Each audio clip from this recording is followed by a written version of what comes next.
ಒಂದು ದೊಡ್ಡ ಅಧಿಕಾರದಲ್ಲಿದ್ದಂಥ ವ್ಯಕ್ತಿ, ಆತನ ಅಧಿಕಾರ ಡಿಸ್ಟ್ರಿಕ್ಟ್ ಮಟ್ಟದಲ್ಲಿ, ಜಿಲ್ಲಾ ಮಟ್ಟದಲ್ಲಿ ಒಂದು ದೊಡ್ಡ ಅಧಿಕಾರ ಪದವಿಯಲ್ಲಿರ್ತಕ್ಕಂಥ ವ್ಯಕ್ತಿ. ಆತನು ಕಲೆಕ್ಟರ್ ಆಗಿ, ಜಾಯಿಂಟ್ ಕಲೆಕ್ಟರ್ ಆಗಿ ಆಂಧ್ರ ಪ್ರದೇಶನ ವಿಶಾಖಪಟ್ಟಣಂದಲ್ಲಿ ಆತನು ವರ್ಗಾವಣೆ ಆಗ್ತಾನೆ. ಅಲ್ಲಿ ಈತನ ಜೀವನದಲ್ಲಿ ಅತಿ ವಿಚಿತ್ರವಾದಂಥ ಘಟನೆ ಜರುಗಿದೆ.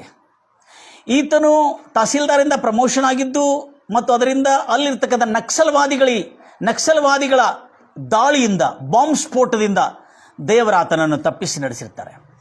ಅದಕ್ಕಾಗಿ ಆತನು ಬಹಳವಾಗಿ ಅನ್ಯನಾಗಿದ್ದರೂ ಕೂಡ ಯೇಸು ಕ್ರಿಸ್ತನನ್ನು ನಂಬಿರ್ತಾನೆ. ಅನ್ಯನು, ದೊಡ್ಡ ಪದವಿಯಲ್ಲಿರ್ತಕ್ಕಂಥ ವ್ಯಕ್ತಿ.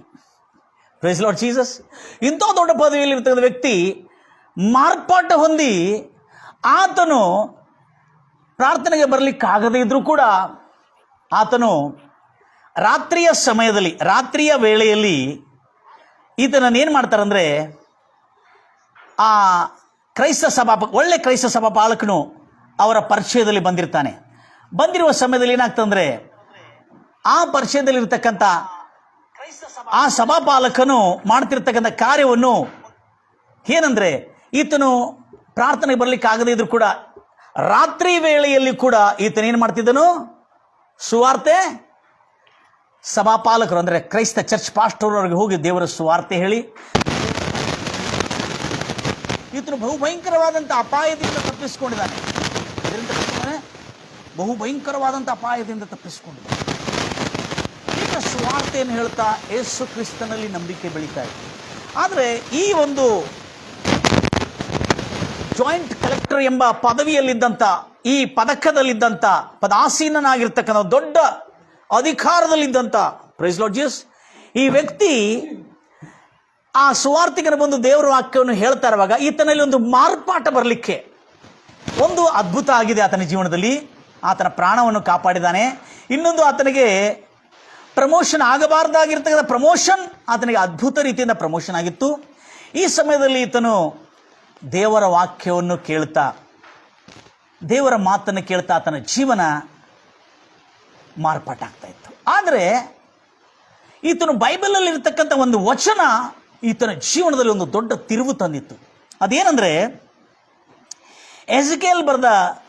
ಎಜೆಕೇಲ್ನ ಪ್ರವಾಚಕನ ಪುಸ್ತಕ 33ನೇ ಅಧ್ಯಾಯ 11ನೇ ವಚನ ಈತನ ಜೀವನವನ್ನು ಯೇಸು ಕ್ರಿಸ್ತನ ಕಡೆ, ಕರ್ತನಾದ ದೇವರ ಕಡೆ ತಿರುಗಿ ಬರುವಂತೆ ಅವನನ್ನು ಪ್ರೇರೇಪಿಸುತ್ತದೆ. ಇಂಥ ದೊಡ್ಡ ವ್ಯಕ್ತಿಯನ್ನು ಆತನನ್ನು ಪ್ರೇರೇಪಿಸುತ್ತದೆ. ಓದ್ತೀರಾ ಮಾತನ್ನು? ನನ್ನ ಜೀವದಾನೆ ದುಷ್ಟನು ಮರಣದಲ್ಲಿ, ದೇವರು ಹೇಳ್ತಾ ಇದ್ದಾರೆ, ಭೂಮಿ ಆಕಾಶಗಳಿಗೆ ಒಡೆಯನು ಹೇಳ್ತಾ ಇದ್ದಾನೆ, ನನ್ನ ಜೀವದಾನೆ ದುಷ್ಟನು ಅವನ ದುಷ್ಟತನದಲ್ಲಿ ಮರಣಿಸೋದು ಎಷ್ಟು ಮಾತ್ರಕ್ಕೂ ನನಗಿಷ್ಟವಿಲ್ಲ.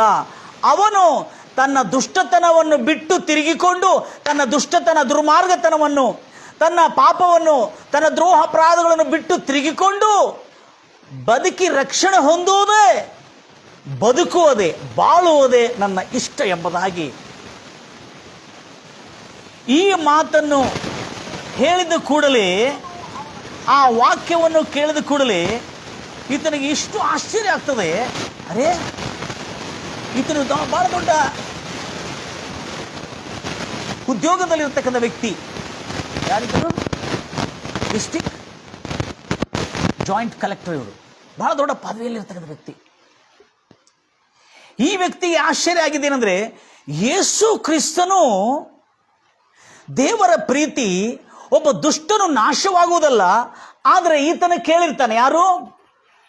ಈ ಅನ್ಯನಾಗಿರ್ತಕ್ಕಂಥ ಈ ಜಾಯಿಂಟ್ ಕಲೆಕ್ಟರ್ ಕೇಳಿರ್ತಾನೆ, ದುಷ್ಟರನ್ನು ನಾಶ ಮಾಡೋದಕ್ಕಾಗಿ ದೇವರ ಲೋಕದಲ್ಲಿ ಅವತರಿಸುತ್ತಾನೆ, ಶಿಷ್ಟರನ್ನು ಅಂದರೆ ನೀತಿವಂತರನ್ನು ಕಾಪಾಡೋದಕ್ಕಾಗಿ ದೇವರ ಲೋಕದಲ್ಲಿ ಅವತರಿಸುತ್ತಾನೆ ಅನ್ನತಕ್ಕಂಥದ್ದನ್ನು ಈತನು ಕೇಳಿದ. ಆದರೆ ಬೈಬಲ್ನಲ್ಲಿರ್ತಕ್ಕಂಥ ವಾಕ್ಯವು ದೇವರು ಕರ್ತನಾದ ಯೇಸು ಕ್ರಿಸ್ತನು ಮಾನವ ಶರೀರವನ್ನು ಧರಿಸಿಕೊಂಡು ಭೂಲೋಕದಲ್ಲಿ ಮಾನವನಾಗಿ ಬಂದಿದ್ದು ಯಾಕೆಂದ್ರೆ ದುಷ್ಟ ಮಾರ್ಗದಿಂದ ನಾಶವಾಗಬಾರದು.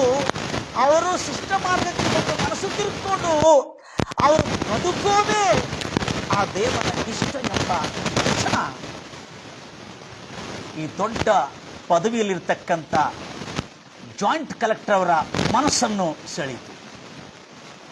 ಆಗ ಈತನು ವಿಶಾಖಪಟ್ಟಣದಲ್ಲಿ ಇರತಕ್ಕಂಥ ಒಂದು ದೊಡ್ಡ ಸಭಾಪಾಲಕನು, ಒಂದು ಮಾಮೂಲಿ ಸಾಮಾನ್ಯವಾದಂಥ ಸಭಾಪಾಲಕನ ವಾಕ್ಯವನ್ನು ಕೇಳ್ತಾ, ಹೌದಾ ಹೀಗೇನಾ, ಹಾಗಾದರೆ ನಾವು ಕೇಳಿದ್ದೇವೆ ದುಷ್ಟರನ್ನು ನಾಶ ಮಾಡೋದಕ್ಕಾಗಿ ದೇವರು ಅವತರಿಸುತ್ತಾನೆ, ಅವತಾರವನ್ನು ಎತ್ತುತ್ತಾನೆ ಎಂಬುದಾಗಿ ಹೇಳಿದ್ದೇವೆ. ಆದರೆ ಇಲ್ಲೇ ನೋಡ್ತಾ ಇದ್ದೇವೆ, ಯೇಸು ಕ್ರಿಸ್ತನು ದುಷ್ಟರನ್ನು ದುಷ್ಟ ಮಾರ್ಗದಿಂದ ತಿರುಗಿಕೊಂಡು ಮನಸ್ಸು ತಿರುಗಿಕೊಂಡು ಬಂದು ಅವರು ರಕ್ಷಣೆ ಹೊಂದಬೇಕು, ಅವರು ಬದುಕಬೇಕು, ಬಾಳಬೇಕು, ಸುಕ್ಷೇಮವಾದಂಥ ಜೀವನ ಮಾಡಬೇಕೆಂಬುದಾಗಿ ನೀವು ಹೇಳ್ತಾ ಇದ್ರಿ, ಇದು ಸರಿಯಾ ಎಂಬುದಾಗಿ ಹೇಳ್ತಾನೆ. ಆವಾಗ ಆ ಸೇವಕನು ಒಳ್ಳೆ ಮಾತಿಂದ ಉತ್ತರಿಸ್ತಾನೆ. ಏನು ತಿಳ್ಕೊಂಡು, ಸರ್ ನೀವು ದೊಡ್ಡ ಉದ್ಯೋಗದಲ್ಲಿದ್ದೀರಿ, ಈ ಲೋಕದಲ್ಲಿ ಯಾವನಾದರೆ ಒಳ್ಳೆಯವನಿದಾನ ನಿಮ್ಮ ದೃಷ್ಟಿಗೆ? ನಮ್ಮನ್ನು ಹಿಡಿದುಕೊಂಡು ಕೂಡ ಈ ಲೋಕದಲ್ಲಿ ಯಾವನಾದರೂ ಸನ್ಮಾರ್ಗದಲ್ಲಿ ಶಿಷ್ಟ ಮಾರ್ಗದಲ್ಲಿ ನೀತಿವಂತನ ಯಾವನಾದರೂ ಇದ್ದಾನ? ಯಾವನಾದರೂ ಇದ್ದಾನ? ಹೌದಲ್ಲ, ಫಿಲಾಸಫಿಯಲ್ಲಿ ನಾವು ಕೇಳಿದ್ದೇವೆ, ಯಾವನು ಈ ಲೋಕದಲ್ಲಿ ಒಳ್ಳೆಯವನಿಲ್ಲ ಮತ್ತು ನೀತಿವಂತನಿಲ್ಲ. ಹೌದು, ಹಾಗಾದರೆ ದೇವರು ಭೂಮಿ ಮೇಲೆ ಮಾನವನಾಗಿ ಬಂದು ಎಲ್ಲರನ್ನು ನಾಶ ಮಾಡಬೇಕಾಗ್ತದೆ, ಎಲ್ಲರನ್ನು ನಾಶ ಮಾಡಬೇಕಾಗ್ತದೆ. ಹೌದಲ್ಲ, ಅದಕ್ಕೆ ನೀತಿವಂತನೂ ಇಲ್ಲ, ಒಬ್ಬನಾದರೂ ಇಲ್ಲ, ಒಳ್ಳೆಯದು ಮಾಡುವವನಿಲ್ಲ. ರೋಮಪುರದವರ ಬರೆದ ಪತ್ರಿಕೆಯಲ್ಲಿ ಒಳ್ಳೆಯದು ಮಾಡುವವನಿಲ್ಲ, ಒಬ್ಬನಾದರೂ ಇಲ್ಲ, ದೇವರನ್ನು ಹುಡುಕೋನಿಲ್ಲ, ಒಬ್ಬನಾದರೂ ಇಲ್ಲ ಎಂಬುದಾಗಿ ನಾವು ರೋಮಪುರದವರ ಬರೆದ ಪತ್ರಿಕೆ 3ನೇ ಅಧ್ಯಾಯದಲ್ಲಿ ನಾವು ನೋಡ್ತೇವೆ. ನಾವು ದೇವರನ್ನು ಒಳ್ಳೆಯದು ಮಾಡುವವನಿಲ್ಲ, ಒಬ್ಬನಾದರೂ ಇಲ್ಲ, ನೀತಿವಂತನೂ ಇಲ್ಲ, ಒಬ್ಬನಾದರೂ ಇಲ್ಲ, ನೀತಿವಂತನೂ ಒಬ್ಬನಾದರೂ ಇಲ್ಲ. ಎಷ್ಟು ಚೆನ್ನಾಗಿ ಒಂದೊಂದು ಪದಗಳು ಬರೆಯಲ್ಪಟ್ಟಿದೆ. There is none righteous. ಇದು ಧರ್ಮಶಾಸ್ತ್ರದಲ್ಲಿ ಬರೆಯಲ್ಪಟ್ಟಿದೆ. ಅಂದ್ರೆ ನೀತಿವಂತನೂ ಇಲ್ಲ, ಒಬ್ಬನಾದರೂ ಇಲ್ಲ, ತಿಳುವಳಿಕೆ ಉಳ್ಳವನೂ ಇಲ್ಲ, ಒಬ್ಬನಾದರೂ ಇಲ್ಲ, ದೇವರನ್ನು ಹುಡುಕೋನೂ ಇಲ್ಲ, ಒಬ್ಬನಾದರೂ ಇಲ್ಲ. ಎಲ್ಲರೂ ದಾರಿ ತಪ್ಪಿ ನಡೆಯುತ್ತಾರೆ, ಎಲ್ಲರೂ ಕೆಲಸಕ್ಕೆ ಬಾರದೆ, ಉಪಯೋಗ ಇಲ್ಲದೆ, ಒಳ್ಳೆಯದನ್ನು ಮಾಡುವನೇ ಇಲ್ಲ, ಒಬ್ಬನಾದರೂ ಇಲ್ಲ. ಎಲ್ಲರೂ ಅವರ ಬಾಯಿ, ಅವರ ತುಟಿ ಕೆಳಗೆ ಯಾವತ್ತು ವಿಷಯ. ಹಲ್ಲೆಲೂಯಾ. ಏನಿದೆ ಹೋಗಿದೆ? ಅವರು ಗಂಟಲು ತೆರೆದಿರುವ ಸಮಾಧಿ. ಎಲ್ಲ ಸತ್ತು ಹೋಗಿದ್ದೆ ಮಾತಾಡ್ತಾ ಇರ್ತಾರೆ ಅವರು, ಹಳೇದೆಲ್ಲ ಮಾತಾಡ್ತಾ ಇರ್ತಾರೆ. Praise Lord. ಅವರ ಗಂಟಲು ತೆರೆದಿರುವ ಸಮಾಧಿ. ಅವರ ನಾಲಿಗೆಯಿಂದ ಯಾವತ್ತೂ ನಿಜ ಇಲ್ಲ, ವಂಚನೆ, ಮೋಸ, ಸುಳ್ಳೇ ನುಡಿಯುವಂತರಾಗಿರ್ತಾರೆ. ಅವರ ತುಟಿಗಳ ಹಿಂದೆ ಹಾವಿನ ವಿಷ, ಬಹಳ ಮೋಸದಿಂದ ಕಚ್ಚುವಂತ ಹಾವಿನ ವಿಷ ಅವರಲ್ಲಿದೆ ತುಟಿಗಳ ಹಿಂದೆ.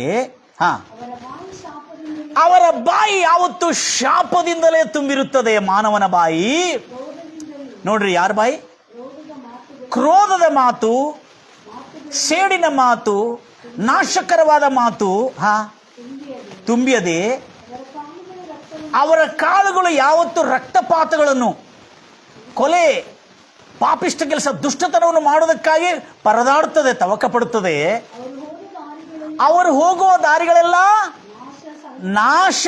ನೆನಪಿಟ್ಕೋರಿ, ಅವರು ಹೋಗುವ ದಾರಿಗಳೆಲ್ಲ ನಾಶ, ಸಂಕಟ, ಅಸಮಾಧಾನ, ನೆಮ್ಮದಿಯಿಲ್ಲದ ಜೀವನಕ್ಕೆ ಅವರು ಹೋಗ್ತಾ ಇರ್ತಾರೆ. ಅವರು ಸಮಾಧಾನದ ಆ ಕ್ರಿಸ್ತನ ಮಾರ್ಗವನ್ನೇ ಅರಿಯರು.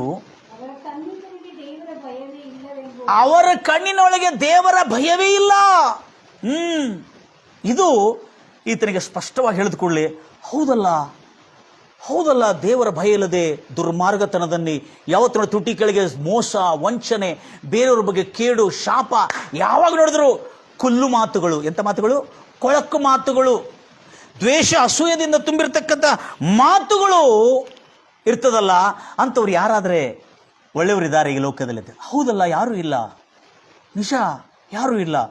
ಆವಾಗ ಆತನು ಹೇಳ್ತಾನೆ, ಅಂಥವರು ಅಂಥ ಒಂದು ದುರ್ಮಾರ್ಗತನದಿಂದ ಬಿಡುಗಡೆ ಆಗಿ ಅವರು ದುರ್ಮಾರ್ಗತನವನ್ನು ಬಿಟ್ಟು ಮನಸ್ಸು ತಿರ್ಕೋಬೇಕು. ಪಶ್ಚಾತ್ತಾಪಟ್ಟು ದೇವರು ಏನೋ ಕ್ಷಮಿಸು ಅಂತೇಳಿ ಬರುವುದಲ್ಲ. ಅವರು ತನ್ನ ದುರ್ಮಾರ್ಗತನವನ್ನು, ತನ್ನ ಕೆಟ್ಟ ಮಾರ್ಗವನ್ನು, ತನ್ನ ದುರ್ಮಾರ್ಗವನ್ನು, ಇದೇ ದುರ್ಮಾರ್ಗ ಅಂದರೆ ಈ ದುರ್ಮಾರ್ಗತನವನ್ನು ಬಿಟ್ಟು ಮನಸ್ಸು ತಿರುಗಿಕೊಂಡು ದೇವರ ಬಳಿಯಲ್ಲಿ ಬಂದು ಆತನ ಯೇಸು ಕ್ರಿಸ್ತನು ಕಲಿಸಿಕೊಟ್ಟಿರುವ ಸನ್ಮಾರ್ಗದಲ್ಲಿ ನಡೆದು ಬದುಕುವುದೇ, ಸುಕ್ಷೇಮವನ್ನು ಹೊಂದುವುದೇ, ನಾಶ ಅಲ್ಲ ಕ್ಷೇಮ ಸಮೃದ್ಧಿ ಹೊಂದುವುದೇ ಆ ದೇವರ ಚಿತ್ತವಾಗಿದೆ ಎಂಬುದಾಗಿ ಎಲ್ಲರೂ ಹೇಳ್ತೀರಲ್ವಯ್ಯ. ಆ ದೇವರ ಚಿತ್ತವಾಗಿದೆ ಎಂಬುದಾಗಿ ಹೇಳ್ತಾರೆ. ಇದನ್ನು ಹೇಳಿದ ಕೂಡಲೇ ಆತನು ಸಂಪೂರ್ಣವಾಗಿ ಆಶ್ಚರ್ಯಚಕಿತರಾಗ್ತಾನೆ. ಯಾರು? ಈ ದೊಡ್ಡ joint collector, the special grade deputy collector ಆಗಿ ಈತನಿಗೆ ಪ್ರಮೋಷನ್ ಆಗಿರ್ತದೆ. ಎಲ್ಲಿ? ಈ ಒಂದು ವಿಶಾಖಪಟ್ಟಣದಲ್ಲಿ ಜಾಯಿಂಟ್ ಕಲೆಕ್ಟರ್ ಆಗಿರುವಾಗ ಈತನ ಪ್ರಾರ್ಥನೆಯಲ್ಲಿ ದೇವರ ವಾಕ್ಯವನ್ನು ಕೇಳ್ತಾ ದೇವರ ವಾಕ್ಯದಲ್ಲಿ ಹೆಚ್ಚಾಗಿ ಆಸಕ್ತಿಯನ್ನು ವಹಿಸಿದ ಕೂಡಲೇ ಆತನ ಜಾಯಿಂಟ್ ಕಲೆಕ್ಟರಿಂದ ಸ್ಪೆಷಲ್ ಗ್ರೇಡ್ ಡೆಪ್ಯೂಟಿ ಕಲೆಕ್ಟರ್ ಆಗಿ ಈತನಿಗೆ ಒಂದು ದೊಡ್ಡ ಜವಾಬ್ದಾರಿ ಒಪ್ಪಿಸ್ತಾರೆ ಈತನಿಗೆ. ಹಲ್ಲೆಲೂಯಾ. ದೊಡ್ಡ ಜವಾಬ್ದಾರಿಯನ್ನು ಒಪ್ಪಿಸ್ತಾರೆ. ಆ ದೊಡ್ಡ ಜವಾಬ್ದಾರಿಯನ್ನು ಒಪ್ಪಿಸಿದ ಕೂಡಲೇ ಈತನು ಆ ಜವಾಬ್ದಾರಿ ಮೇಲೆ ಕೆಲಸ ಮಾಡ್ತಿರ್ತಾನೆ. ಏನಂದ್ರೆ, ವಿಶಾಖಪಟ್ಟಣದಲ್ಲಿ ಹಡಗುಗಳು ನಿಲ್ಲಿಸುವ ನಿಲ್ದಾಣಗಳಿವೆ. ಏನಿದೆ? ಹಡಗುಗಳು ನಿಲ್ಲಿಸುವ ನಿಲ್ದಾಣ. ಈಗ ಬಸ್ ನಿಲ್ದಾಣ, ವಿಮಾನ ನಿಲ್ದಾಣ ಇರುತ್ತೆ, ಹಾಗೆ ಹಡಗುಗಳು ನಿಲ್ಲಿಸುವ ನಿಲ್ದಾಣ ಇದೆ.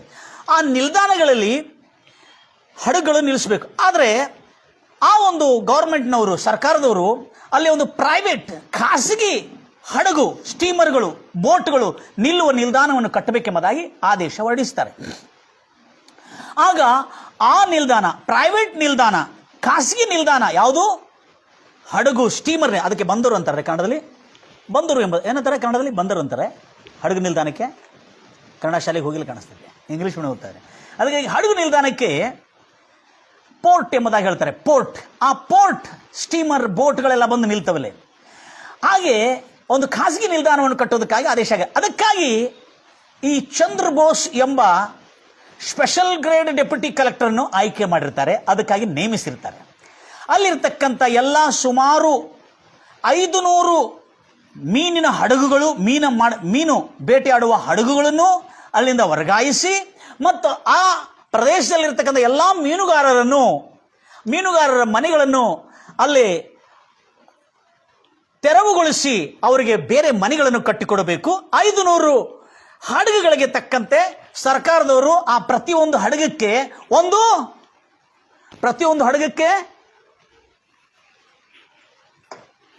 ಪ್ರತಿಯೊಂದು ಹಡಗಿಗೆ ಒಂದು ಉದ್ಯೋಗ, ಒಂದು ಮನೆಗೆ ಕೊಡ್ತೀರಿ ಎಂಬುದಾಗಿ ಅವರು ತೀರ್ಮಾನ ಮಾಡಿದರು. ಅದರ ನಿಮಿತ್ತ ಅಲ್ಲೆಲ್ಲ ತಯಾರಾಗಿದ್ರು. ಅಲ್ಲಿರ್ತಕ್ಕಂಥ ಅಲ್ಲಿ ಮನೆಗಳೆಲ್ಲದೆ ಆ ಮನೆಗಳೆಲ್ಲ ತೆರವುಗೊಳಿಸಿ ಎಲ್ಲ ಡಿಸ್ಟ್ರಾಯ್ ಮಾಡಿ ಅದನ್ನು ತೆಗೆದು ಅವ್ರೇನು ಮಾಡಿದ್ರು, ಆ ಮೀನುಗಾರರಿಗೆಲ್ಲರಿಗೆ ಬೇರೆ ಎಡೆಯಲ್ಲಿ ಮನೆಗಳನ್ನು ಕಟ್ಟಿಕೊಟ್ಟಿದ್ರು. Price Lord Jesus. ಬೇರೆ ಕಡೆಯಲ್ಲಿ ಮನೆಯನ್ನು ಮಾಡಿ ಕಟ್ಟಿಕೊಟ್ಟಿದ್ರು. ಆ ಸಮಯದಲ್ಲಿ ಏನಾಗಿದೆ, ಅಲ್ಲಿ ಮೀನುಗಾರರಿಗೆ ಕಟ್ಟಿಕೊಟ್ಟಿದ್ರು. ಆವಾಗ ಎಲ್ಲ ಮೀನುಗಾರರಲ್ಲಿ ಉಳ್ಕೋತಾ ಇದ್ರು. ಆಮೇಲೆ ಏನಾಯಿತು, ಮೀನುಗಾರರು ಅಲ್ಲಿಂದ ಹಡಗನ್ನು ತೆಗೆದಿಲ್ಲ. ಅವರ ಬೇಟೆ ಆಡುವ ಹಡಗುಗಳನ್ನು ತೆಗೆದೆ ಅವರು ಬೇಟೆ ಮಾಡ್ತಾನೆ ಇದ್ರು. ಆಗ ಸರ್ಕಾರದವರು ಏನು ಮಾಡಿದ್ರು, ಅವರ ಹಡಗುಗಳು, ಅವರ ಸ್ಟೀಮರ್ಗಳಿಗೆಲ್ಲ ದುಡ್ಡು ಕೊಡ್ತಾರೆ. ಅವರ ಹಡಗುಗಳಿಗೆ ಬೇಕಾಗಿರೋ ನಷ್ಟ ಪರಿಹಾರವನ್ನು ಕೊಟ್ಟು, ಈ ನಷ್ಟ ಪರಿಹಾರ ಕೊಟ್ಟಿದ್ದೇವೆ, ನೀವು ಇಲ್ಲಿಂದ ಹೋಗಿ ಬೇರೆ ಎಡೆಯಲ್ಲಿ ಒಂದು ಎಡೆ ಕೊಟ್ಟಿರ್ತಾರೆ ಅವರಿಗೆ, ಆ ಸಮುದ್ರದಲ್ಲಿ ಇನ್ನೊಂದು ಭಾಗ ಕೊಟ್ಟರೆ ಆ ಭಾಗದಲ್ಲಿ ಹೋಗಿ ನೀವು ಬೇಟೆಯಾಡ್ರಿ ಎಂಬುದಾಗಿ ಹೇಳ್ತಾರೆ. ಆಯಿತು. ಆದರೆ ಆ ಒಂದು ಪೋರ್ಟ್, ಹಡಗು ನಿಲ್ದಾಣವನ್ನು ಕಟ್ಟುವ ತನಕ ನಾವು ಏನು ತಿನ್ನಬೇಕು, ನಮಗೇನಾರು ಊಟ ಕೊಡ್ರಲ್ಲ ಅಂತೇಳಿ, ನಮಗೆ ಜೀವನಾಂಶ ಕೊಡ್ರಲ್ಲ ಎಂಬುದಾಗಿ ಕೇಳ್ಕೊಳ್ತಾರೆ. ಆಗ ಆ ಸರ್ಕಾರದವ್ರು ಹೇಳ್ತಾರೆ, ಇಲ್ಲ, ನಿಮಗೆ ಹಡಗಿನ ದುಡ್ಡು ಕೊಟ್ಟಿದ್ದೇವೆ ಮತ್ತು ನಿಮಗೆ ಮನೆ ಕಟ್ಟಿಕೊಟ್ಟಿದ್ದೇವೆ, ನೀವು ಅಲ್ಲಿ ಹೋಗಿಬಿಡ್ಬೇಕು, ನೀವು ಅಲ್ಲೇ ಕೆಲಸ ಮಾಡ್ಕೋಬೇಕು, ಇಲ್ಲಿ ನೀವು ಮೀನು ಹಿಡಿಬಾರ್ದು, ಇಲ್ಲಿ ಹಡಗು ಹಿಡಿಬಾರ್ದು, ಹಡಗನ್ನು ತೆಗೆದು ನೀವು ತಗೊಂಡು ಹೋಗ್ರಿ ಎಂಬುದಾಗಿ ಎಷ್ಟೋ ಸಾರಿ ಆದೇಶ ಮಾಡಿದ್ರೆ ಕೇಳೋದಿಲ್ಲ. ಆಗ ಇದೇ ಚಂದ್ರ ಬೋಸ್ ಎಂಬ ಇದೇ ಚಂದ್ರಬೋಸ್ ಎಂಬ ಸ್ಪೆಷಲ್ ಗ್ರೇಡ್ ಡೆಪ್ಯೂಟಿ ಕಲೆಕ್ಟರ್ ಅವರು ಮೇಲಿಂದ ಒತ್ತಾಯ ಬರ್ತದೆ, ಬಲವಂತ. ಬೇಗನೆ ನೀವು ಈ ಒಂದು ಹಡಗು ನಿಲ್ದಾಣದಲ್ಲಿ ಇರ್ತಕ್ಕಂಥ ಕಟ್ಟಡ ಕಟ್ಟಬೇಕಾದ್ರೆ ಅವ್ರನ್ನೆಲ್ಲ ಹಡಗುಗಳನ್ನು ಖಾಲಿ ಮಾಡಬೇಕಲ್ಲಿಂದ. ಅವಾಗಾದ್ರೆ ಕಟ್ಟಡ ಕಟ್ಟಲಿಕ್ಕೆ ಸಾಧ್ಯವಾಗ್ತದೆ. ಹಡಗುಗಳನ್ನು ಖಾಲಿ ಮಾಡಿ ಇನ್ನೊಂದು ಪ್ರದೇಶಕ್ಕೆ ಆ ಹಡಗುಗಳನ್ನು ಆ ನದಿಯಿಂದ ಸಮುದ್ರದಲ್ಲಿ ತೆರವುಗಳು ಅಲ್ಲಿಂದ ವರ್ಗಾವಣೆ ಮಾಡಬೇಕೆಂಬುದಾಗಿ ಆದೇಶ ಹೊರಡಿಸ್ತಾರೆ. ಆವಾಗ ಈ ಚಂದ್ರಬೋಸ್ ಎಂಬ ಸ್ಪೆಷಲ್ ಗ್ರೇಡ್ ಡೆಪ್ಯೂಟಿ ಕಲೆಕ್ಟರ್ ಹೇಳ್ತಾರೆ, ಸರ್ ಭಾಳ ತೊಂದರೆ ಆಗ್ತದೆ ಸರ್, ಅದಕ್ಕೆ ಭಾಳ ಫೋರ್ಸ್ ಬೇಕಾಗ್ತದೆ. ಆಯಿತು, ಎಷ್ಟು ಫೋರ್ಸ್ ಬೇಕು? 500 ಪೊಲೀಸ್ ಫೋರ್ಸ್ಗಳು ಬೇಕಾ? 500 ಪೊಲೀಸ್ ಫೋರ್ಸ್ಗಳು, DSP, DYSP ಮತ್ತು ಅಸಿಸ್ಟೆಂಟ್ ASI ಮತ್ತು CPI ಎಲ್ಲರನ್ನ ನಾನು ಕೊಡ್ತೇನೆ. ನಾಳೆ ಈ ಸಮಯದಲ್ಲಿ ಅವರ ಮೇಲೆ ನೀನು ಬಲವಂತವಾಗಿ ಅಲ್ಲಿಂದ ಖಾಲಿ ಮಾಡಿಸ್ಬೇಕು. ಅಲ್ಲಿಂದ ತೆರವುಗೊಳಿಸಬೇಕು, ಅಲ್ಲಿಂದ ಅವ್ರನ್ನು ಸಂಪೂರ್ಣವಾಗಿ ವರ್ಗಾವಿಸಬೇಕು ಎಂಬುದಾಗಿ ಹೇಳಿರುವಾಗ ಸರಿ ಎಂಬುದಾಗಿ ಈತನು ಬೆಳಗ್ಗೆ ಎಲ್ಲ ಸಿದ್ಧವಾಗಿ ತನ್ನ ಸಿಬ್ಬಂದಿಗಳನ್ನು 500 ಪೊಲೀಸ್ ಸಿಬ್ಬಂದಿಗಳನ್ನು, ಆರಕ್ಷಕರನ್ನು ತೆಗೆದುಕೊಂಡು ಹೋಗಿ ಆ ಒಂದು ಸ್ಥಳದಲ್ಲಿ ಅಲ್ಲಿರ್ತಕ್ಕಂಥ ಹಡಗುಗಳನ್ನು ಅಲ್ಲಿಂದ ತೆಗೆದು ನೀವು ಇನ್ನೊಂದು ಪ್ರದೇಶಕ್ಕೆ ಹೋಗಿ ಬೇಟೆ ಮಾಡ್ರಿ, ಮೀನುಗಾರರಾಗಿರತಕ್ಕಂಥ ನೀವು ಬೆಸ್ತರೆ ದಯಮಾಡಿ ಇಲ್ಲಿಂದ ತಗೊಂಡು ಹೋಗ್ರಿ ಎಂಬುದಾಗಿ ಆತನ ಮೈಕ್ನಲ್ಲಿ, ಚಿಕ್ಕ ಮೆಗಾಫೋನ್ ಇಟ್ಕೊಂಡು ಮಾತಾಡ್ತಾರೆ. ಆಗ ಇವ್ರು ಏನು ಮಾಡಿರ್ತಾರೆ, ಅದಕ್ಕಿಂತ ಮುಂಚೆ 500 ಹಡಗುಗಳಿಗೆ ನಂಬರ್ಗಳು ಹಾಕಿರ್ತಾರೆ. ಏನು ಹಾಕಿರ್ತಾರೆ? ನಂಬರ್ಗಳು ಹಾಕಿರ್ತಾರೆ. ಗಂಭೀರವಾಗಿ ಹೇಳ್ತಾರಲ್ವ,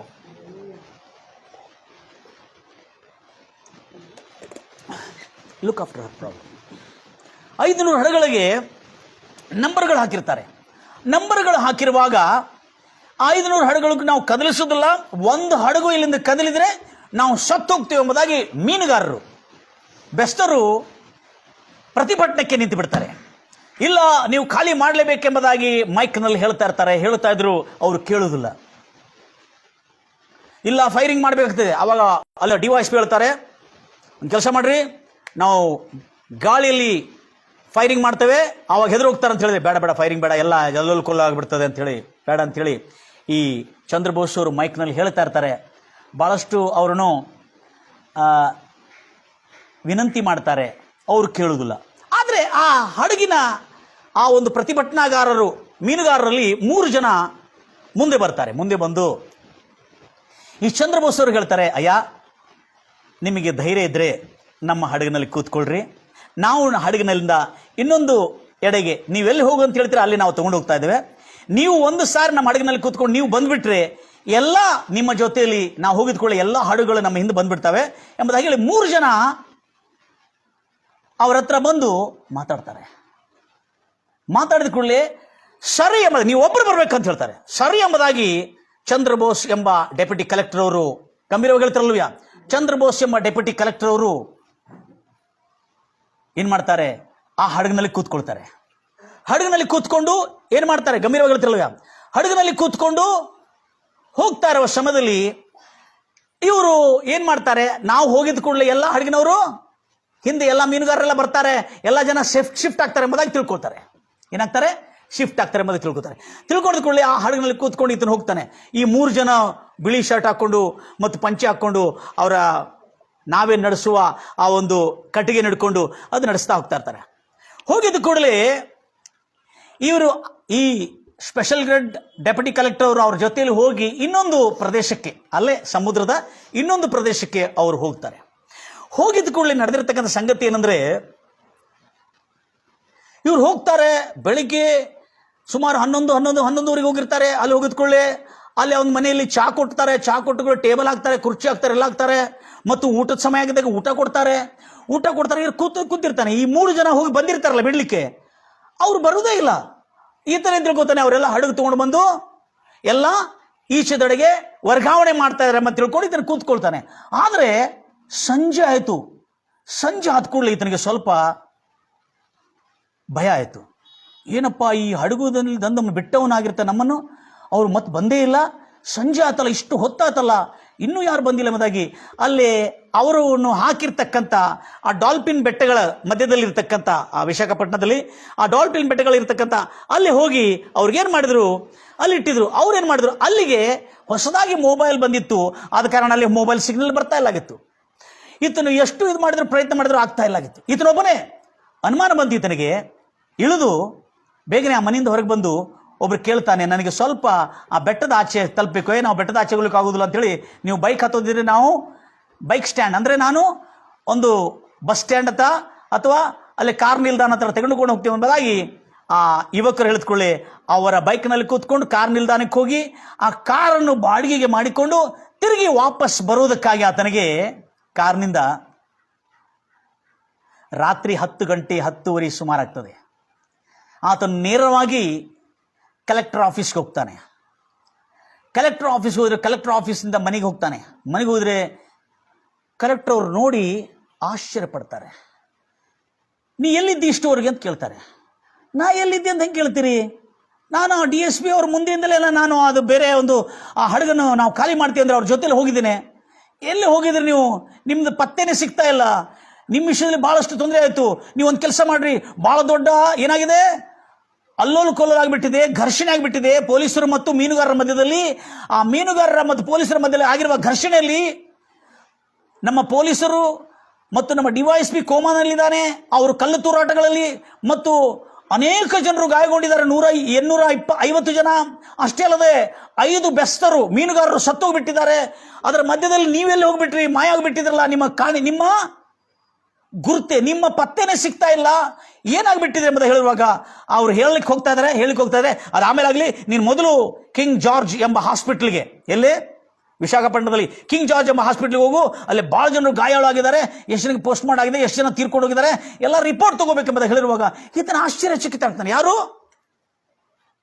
ಚಂದ್ರಬೋಸ್ ಎಂಬ ಸ್ಪೆಷಲ್ ಗ್ರೇಡ್ ಡೆಪ್ಯೂಟಿ ಕಲೆಕ್ಟರ್. ಏನಾಗಿದೆ ಅಂತ ಅರ್ಥ ಆಗ್ತಾ ಇಲ್ಲ. ತಿರುಗಿ ವಾಪಸ್ ಬರ್ತಾನೆ.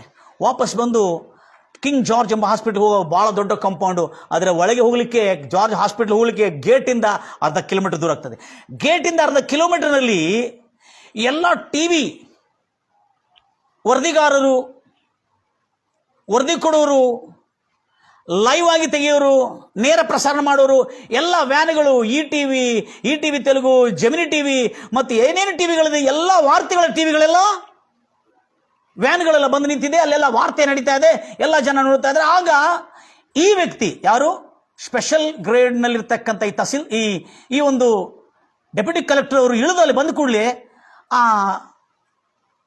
ಪತ್ರಕರ್ತರು, ಈ ವರದಿಗಾರರು ಏನು ಮಾಡಿಬಿಟ್ರು, ಅರೇ ನಮ್ಮ ಚಂದ್ರಬೋಸ್ ಅವರು ಬದುಕೇ ಇದ್ದಾರೆ, ಅವ್ರು ಇಲ್ಲೇ ಇದ್ದಾರೆ ಅಂತೇಳಿ ಎಲ್ಲರೂ ಓಡಿ ಬರ್ತಾರೆ. ಆಮೇಲೆ ಎಲ್ಲ ರಿಪೋರ್ಟರ್ಸು, ಎಲ್ಲ ಪತ್ರಕರ್ತರು ಎಲ್ಲರೂ ಬಂದು ಆತನನ್ನು ಮುತ್ತಿಗೆ ಆಗಿರುವಾಗ ನೀವು ಇಷ್ಟು ಹೊತ್ತು ಎಲ್ಲಿದ್ದೀರಿ ಎಂಬುದಾಗಿ ಕೇಳ್ತಾ ಇರುವಾಗ ಅಲ್ಲಿರ್ತಕ್ಕಂಥ TV ವಿಲೇಕರು ಏನು ಮಾಡ್ತಾರೆ, TV ಜರ್ನಲಿಸ್ಟ್ ಏನು ಮಾಡ್ತಾರೆ, ತೆಗೆದುಕೊಂಡು ಹೋಗಿ ಅವರ ಬಸ್ನಲ್ಲಿ ಕೂಡಿಸ್ತಾರೆ. ಅವ್ರ ದೊಡ್ಡ ಬಸ್ ಇರ್ತದೆ, ಬಸ್ಸಲ್ಲಿ ಕೂಡಿಸಿ ಇನ್ನು ಕೆಲವು ವ್ಯಾನ್ಗಳು ಬಂದಿರ್ತದೆ, ಅಲ್ಲಿ ಕೂಡಿಸಿ ಅವ್ರ ಹತ್ರ ಇಂಟರ್ವ್ಯೂ ಮಾಡ್ತಾ ಇರ್ತಾರೆ. ಆವಾಗ ಅವ್ರು ಕೇಳ್ತಾರೆ, ಮೀನುಗಾರ ಅವ್ರು ಹೇಳ್ತಾರೆ, ಏನಾಗಿದೆ, ನನಗೆ ಹಿಂಗೆ ಯಾಕೆ ಕೇಳ್ತಾ ಇದ್ರಿ? ನೀವು ಬದುಕಿದ್ದೀರಂತ ಯಾಕೆ ಕೇಳ್ತಾ ಇದ್ದಾರೆ? ಅವ್ರಿಗೆ ಏನೂ ಆಗಿಲ್ಲ ಅಂತ ಯಾಕೆ ಕೇಳ್ತಾ ಇಲ್ಲ? ನೀವು ಆ ಒಂದು ಮೀನುಗಾರರನ್ನು ಅಲ್ಲಿಂದ ಹಡಗುಗಳನ್ನು ವರ್ಗಾಯಿಸ್ತಾ ಇರುವಾಗ ಆ ಸಮಯದಲ್ಲಿ ಫೈರಿಂಗ್ ಆಗಿದೆ. ಪೊಲೀಸರು ಗಾಳಿಯಲ್ಲಿ ಗುಂಡನ್ನು ಹಾರಿಸಿರುವಾಗ ಅಲ್ಲಿರ್ತಕ್ಕಂಥ ಜನರು ಕಲ್ಲು ತೂರಾಟ ಮಾಡಿರೋದ್ರಿಂದ ಸುಮಾರು 250 ಮೀನುಗಾರರು ಗಾಯಗೊಂಡರು. ಅದರಲ್ಲಿ 5 ಮೀನುಗಾರರು ತೀರ್ಕೊಂಡೋದ್ರು ಮತ್ತು ನಮ್ಮ ಪೊಲೀಸರಲ್ಲಿ ತೀವ್ರವಾದ ಗಾಯಗಳಾಗಿ 2 ದೊಡ್ಡ ಅಧಿಕಾರಿಗಳು ಕೂಡ ಕೋಮಾದಲ್ಲಿ ಹೋಗ್ಬಿಟ್ಟಿರು ಅಂತ ದುರ್ಘಟನೆ ನಡೆದಿದೆ ಎಂಬುದಾಗಿ. ಇದು ಹೇಗೆ ನಡೆದಿದೆ? ನೀವು ಅಲ್ಲಿಂದ ಇಲ್ಲದೆ ಹೋಗಿದ್ದೀರಂತಲ್ಲ ಅಂತ ಹೇಳಿದ್ರು. ಆಮೇಲೆ ನಾನು ಇಲ್ಲದೆ ಹೋಗಿದ್ದೆ. ಆಮೇಲೆ ಮಾತಾಡ್ತಾ ಇರುವಾಗ ಅಲ್ಲೇ ಆ ಬಸ್ ಒಳಗೆ TV ಪ್ರೋಗ್ರಾಮ್ ನಡೀತಾ ಇದೆ. ಏನು, ಅಸೆಂಬ್ಲಿ ಸೆಷನ್ ನಡೀತಾ ಇದೆ. 11 ಗಂಟೆಗೆ ರಾತ್ರಿ assembly session, Andhra Pradesh assembly session ನಡೀತಾ ಇದೆ. ಆ ಸೆಷನ್ ಒಳಗೆ ಕೇಳ್ತಾ ಇದ್ದಾರಂತೆ, ಈ 250 ಮೀನುಗಾರರು ಗಾಯಗೊಂಡೋದೇನು, ಅಲ್ಲಿ ಘರ್ಷಣೆ ಆಗೋದು ಯಾಕೆ, ಮತ್ತು ಪೊಲೀಸರು ಕೋಮಾದಲ್ಲಿ ಹೋಗಿದೆ ಯಾಕೆ, ಮತ್ತು ಅವ್ರಿಗೆ ಆಗಿರ್ತಕ್ಕಂಥ ಈ ಘರ್ಷಣೆಗೆ ಕಾರಣ ಯಾರು? ಈ ಸರ್ಕಾರ ವೈಫಲ್ಯದಿಂದಲ್ಲ ಎಂಬುದಾಗಿ ಅಲ್ಲಿ ಅಪೋಸಿಷನ್ ಅವರು, ವಿಪಕ್ಷ ಅಂದರೆ ವಿರೋಧ ಪಕ್ಷದವರು ಅಲ್ಲಿ ಪಾರ್ಲಿಮೆಂಟ್ನಲ್ಲಿ ಘರ್ಜಿಸ್ತಾ ಇರ್ತಾರೆ, ಆಕ್ಷೇಪಿಸ್ತಾ ಇರ್ತಾರೆ. ಅದನ್ನು ಕೇಳಿ ಅದರ ಕೆಳಗೆ ಈ ಚಂದ್ರಬೋಸ್ ಎಂಬುವರ ಫೋಟೋ ಕಾಣ್ತಾ ಇರ್ತದೆ. ಆ ಫೋಟೋ ಒಳಗೆ ಇವರು ಕಾಣೆಯಾಗಿದ್ದಾರೆ, ಈ ಚಂದ್ರಬೋಸ್ ಎಂಬ ಸ್ಪೆಷಲ್ ಗ್ರೇಡ್ ಡೆಪ್ಯೂಟಿ ಕಲೆಕ್ಟರ್ ಕಾಣೆಯಾಗಿದ್ದಾರೆ ಅಂತ ಬರ್ತಾ ಇರ್ತಾರೆ. ಅವ್ರು ಹೇಳ್ತಾರೆ, ನನ್ನ ಫೋಟೋ ಯಾಕೆ ಕೊಡ್ತಾ ಇದ್ದಾರಲ್ಲ ಅಂತ ಹೇಳಿದ್ರೆ, ಇಲ್ಲ ನಿಮಗೆ ಆ ಘರ್ಷಣೆ ಆಗಿದ್ದಾಗಿಂದ ನೀವು ಕಾಣೆಯಾಗಿದ್ರೆ ನಿಮಗೆ ಸಿಗ್ತಾನೆ ಇಲ್ಲ ಅಂತೇಳಿ ಬೆಳಗ್ಗಿಂದ ಫೋಟೋ ಹಾಕ್ತಾ ಇದ್ದಾರೆ, ಯಾಕಂದರೆ ನೀವು ಕಂಪ್ಲೀಟ್ಲಿ ಕಾಣೆಯಾಗಿಬಿಟ್ಟಿದ್ರಿ ಎಂಬುದಾಗಿ. ಈತನಿಗೆ ಏನೂ ಅರ್ಥ ಆಗ್ತಾ ಇಲ್ಲ. ಆಮೇಲೆ ಎಲ್ಲ ರಿಪೋರ್ಟ್ ತಗೊಳ್ತಾನೆ.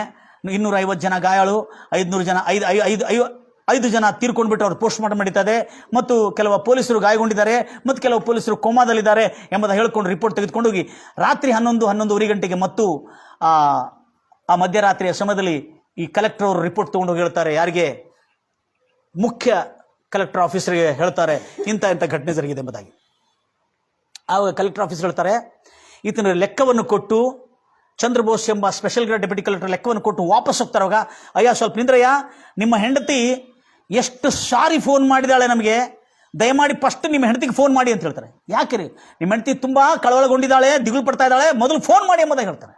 ಹೋಗ್ತಾ ಫೋನ್ ಮಾಡಿ, ಆವಾಗ ತನ್ನ ಬಾಡಿಗೆ ಕಾರಲ್ಲಿ ಬಂದಿರ್ತಾನೆ, ಅದೇ ಕಾರಲ್ಲಿ ವಾಪಸ್ ಹೋಗ್ತಾ ಫೋನ್ ಮಾಡ್ತಾನೆ, ಅಯ್ಯ ನೀವು ಚೆನ್ನಾಗಿದ್ದೀರಾ, ಏನಾಗಿದೆ, ನೀವು ಎಲ್ಲಿ ಹೋಗಿದ್ರಿ ಅಂತೇಳಿ. ಎಲ್ಲಿ ಹೋಗಿಲ್ಲ, ಏನಾಗಿಲ್ಲ, ನಾನು ಕ್ಷೇಮವಾಗಿದ್ದೀನಿ, ನೀನು ಯಾಕೆ ಇಷ್ಟು ಕಳವಳ ಪಡ್ತಾ ಇದ್ದೆ? ಇಲ್ಲ ಬಹಳಷ್ಟು ಘರ್ಷಣೆ ಆಗಿದ್ದಿಲ್ಲ. ಆಯಿತು, ನಾನು ಕ್ಷೇಮವಾಗಿದ್ದೀನಿ, ಚಿಂತೆ ಮಾಡಬೇಡ ಅಂತೇಳಿ ಸೈಲೆಂಟ್ ಮಾಡಿಬಿಡ್ತಾನೆ. ಅವ್ರ ಹೆಂಡತಿ ಏನಪ್ಪ ಇಷ್ಟು ಚೆನ್ನಾಗಿ ಮಾತಾಡ್ತಾರೆ ಅಂತೇಳಿ ಮನೆ. ಆವಾಗ ಅವ್ರ ಹೆಂಡತಿ ಮತ್ತಿರಿಗೆ ಫೋನ್ ಮಾಡ್ತಾಳೆ. ಯಾರು?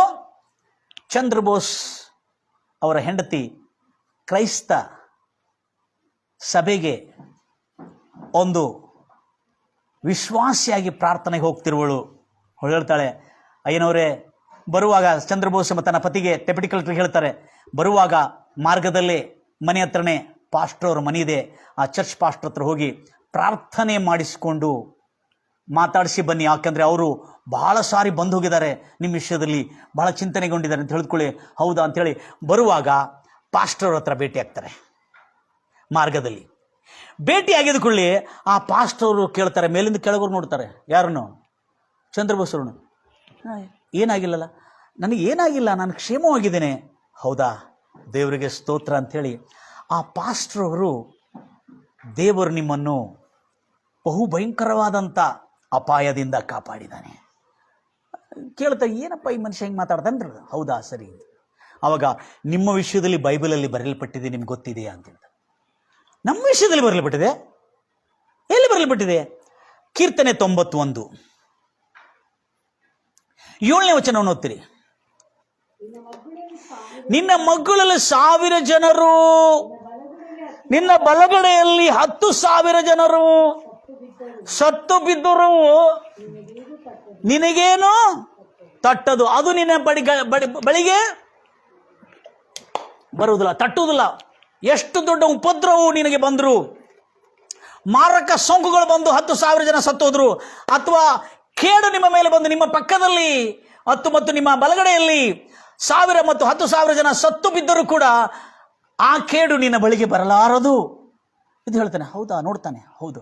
ಆಮೇಲೆ ನೆಕ್ಸ್ಟ್ 9ನೇ ವಚನ ಓದ್ತೀರಿ. ಯೆಹೋವನು ಕರ್ತನಾದ ದೇವರೇ ನನ್ನ ಕೋಟೆಯು, ಪರಾತ್ಪರನನ್ನು ಮಹೋನ್ನತನನ್ನು ನಿವಾಸ ಸ್ಥಾನವನ್ನು ಮಾಡಿಕೊಂಡಿಯಲ್ಲ, ಯಾವ ಕೇಡು ನಿನಗೆ ಸಂಭವಿಸದು, ಉಪದ್ರವು ನಿನ್ನ ಗೂಡಾರದ ಸಮೀಪಕ್ಕೆ, ಯಾವ ಕೇಡು, ಯಾವ ಉಪದ್ರವು, ಯಾವ ಮಾರಕ ಸೋಂಕು ನಿನ್ನ ಗೂಡಾರದ ಸಮೀಪಕ್ಕೆ ಬರಲಾರದು. ನೀನು ಹೋಗುವಲ್ಲೆಲ್ಲ, ಯಾರಿಗೆ ಹೇಳ್ತಾ ಇದ್ದಾರೆ ಪಾಸ್ಟರ್?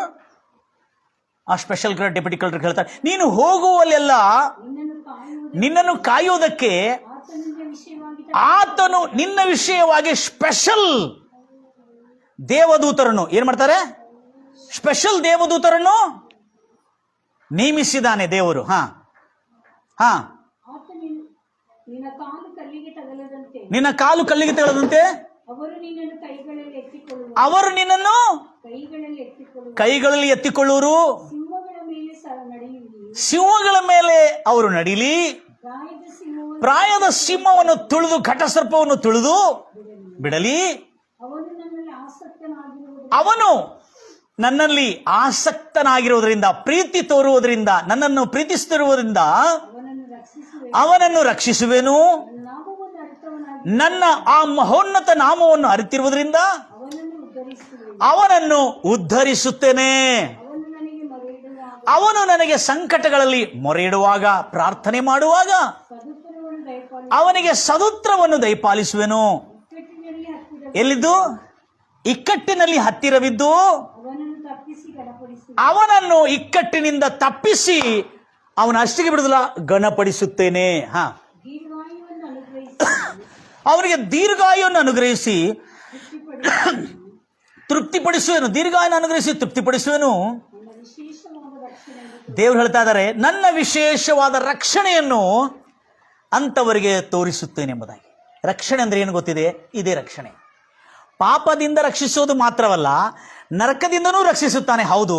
ಆದರೆ ಬದುಕುತ್ತಿರುವ ಜೀವನಗಳಲ್ಲಿ ದುಷ್ಟನು ತನ್ನ ಮಾರ್ಗವನ್ನು ತಿರುಗಿಕೊಂಡು ಬಂದರೆ ಅವನಿಗೆ ಎಷ್ಟು ಕೇಡುಗಳು ಬಂದರೂ ದೇವರು ತನ್ನ ದೂತಗಳನ್ನು ಕಳಿಸಿ ಕಾಪಾಡುತ್ತಾನೆ ಎಂಬುದಾಗಿ ಹೇಳಿ ಈ ವಾಕ್ಯವನ್ನು ಓದಿ ಆ ಪಾಸ್ಟರ್ ಏನು ಮಾಡ್ತಾರೆ? ಪ್ರಾರ್ಥನೆ ಮಾಡಿ ಆ ಕಲೆಕ್ಟರನ್ನು ದೊಡ್ಡ ಡಿಸ್ಟ್ರಿಕ್ಟ್ ಕಲೆಕ್ಟರ್ ಅವರು ಕಲೆಕ್ಟರನ್ನು ಕಳಿಸ್ತಾರೆ. ಮನೆಗೆ ಹೋಗಿದ್ದ ಮೇಲೆ ಅವ್ರ ಹೆಂಡತಿ ನೋಡ್ತಾಳೆ, ಎಲ್ಲ ಕೆಳಗಿದ ಮೇಲೆ, ಅಯ್ಯ ಏನಾಗಿಲ್ಲಲ್ಲ, ಏನಾಗಿಲ್ಲನೇ, ನನಗೆ ನಾನು ಕ್ಷೇಮವಾಗಿದ್ದೇನೆ. ಅಯ್ಯೋ ದೇವರಿಗೆ ಸ್ತೋತ್ರ ಎಂಬುದು ಹೇಳ್ತಾರೆ. ಯಾಕಂದರೆ ಅವ್ರ ಹೆಂಡತಿ ಪ್ರಾರ್ಥನೆ, ಬೈಬಲ್, ಪ್ರಾರ್ಥನೆ, ಚರ್ಚು, ಬೈಬಲ್ ಈ ವಿಶ್ವಾಸದಲ್ಲಿ ತೊಡಗಿ ವೃದ್ಧಿ ಆಗ್ತಾ ಇರ್ತಾಳೆ. ಅವಾಗ ದೇವರಿಗೆ ಕೋಟಿ ಕೋಟಿ ಸ್ತೋತ್ರ. ದೇವರೇ, ನಮ್ಮ ಯಜಮಾನರನ್ನು ನೀನು ಕಾಪಾಡಿದ ಕರ್ತನೆ, ನಿನಗೆ ವಂದನೆಗಳು ರಾಜ ಎಂಬುದಾಗಿ ಅವಳು ಬಹಳ ಕೃತಜ್ಞತೆಗಳನ್ನು ಸಲ್ಲಿಸ್ತಾಳೆ. ಇದೆಲ್ಲ ಆದ ಕೂಡಲೇ ಅವರ ಯಜಮಾನರು ಆ ದಿನ ಮಲ್ಕೊಂಡು ಎಲ್ಲ ರೆಸ್ಟ್ ತಗೊಂಡು ಸ್ನಾನಗಿನ ಮಾಡ್ಕೊಂಡು ಊಟ ಮಾಡಿ ಮಲ್ಕೊಂಡು ಮಾತಾಡ್ಕೊಳ್ತಾ ಮಲ್ಕೊಂಡು ಹಾಗೆ ಏನು ಹೇಳೋದಿಲ್ಲ. ಯಾಕಂದರೆ ಎಲ್ಲರೂ ಹೇಳುವ ಮಾತಾಡಿದ್ರೆ ಆಶ್ಚರ್ಯ ಆಗ್ತಾ ಇದೆ ನನಗೆ. ಏನು ನಾನು ಎಲ್ಲಿ ಹೋಗಿದ್ದೇನೆ ಅಂತ ಕೇಳ್ತಾರಲ್ಲ, ನಾನು DSP ಮುಂದೆ ಇದ್ದೆ, ಅವ್ರ ಮುಂದೆನೇ ಅವ್ರಿಗೆ ಮಾತಾಡಿ ಅವ್ರ ಮೈಕ್ ಹೆಡ್ಫೋನ್ ಅದು ಮೆಗಾಫೋನ್ ಎಲ್ಲ ಕೊಟ್ಟು ನನ್ನ ಅಸಿಸ್ಟೆಂಟ್ಗೆ ನನ್ನ ಕಡೆ ಇರ್ತಕ್ಕಂಥ ನನ್ನ ಸರ್ಕಾರಿ ಸೇವಕನು ಅವನಿಗೆ ಅಂತ ನಾನು ಮಾತಾಡಿಸಿ ನಾನು ಹೋಗಿದ್ದೀನಲ್ಲ ಅಂತೇಳಿ ತನ್ನ ಮನಸ್ಸೊಳಗೆ ಒಂದು ರೀತಿಯಾದಂಥ ಆಲೋಚನೆ ಮೂಡ್ತದೆ.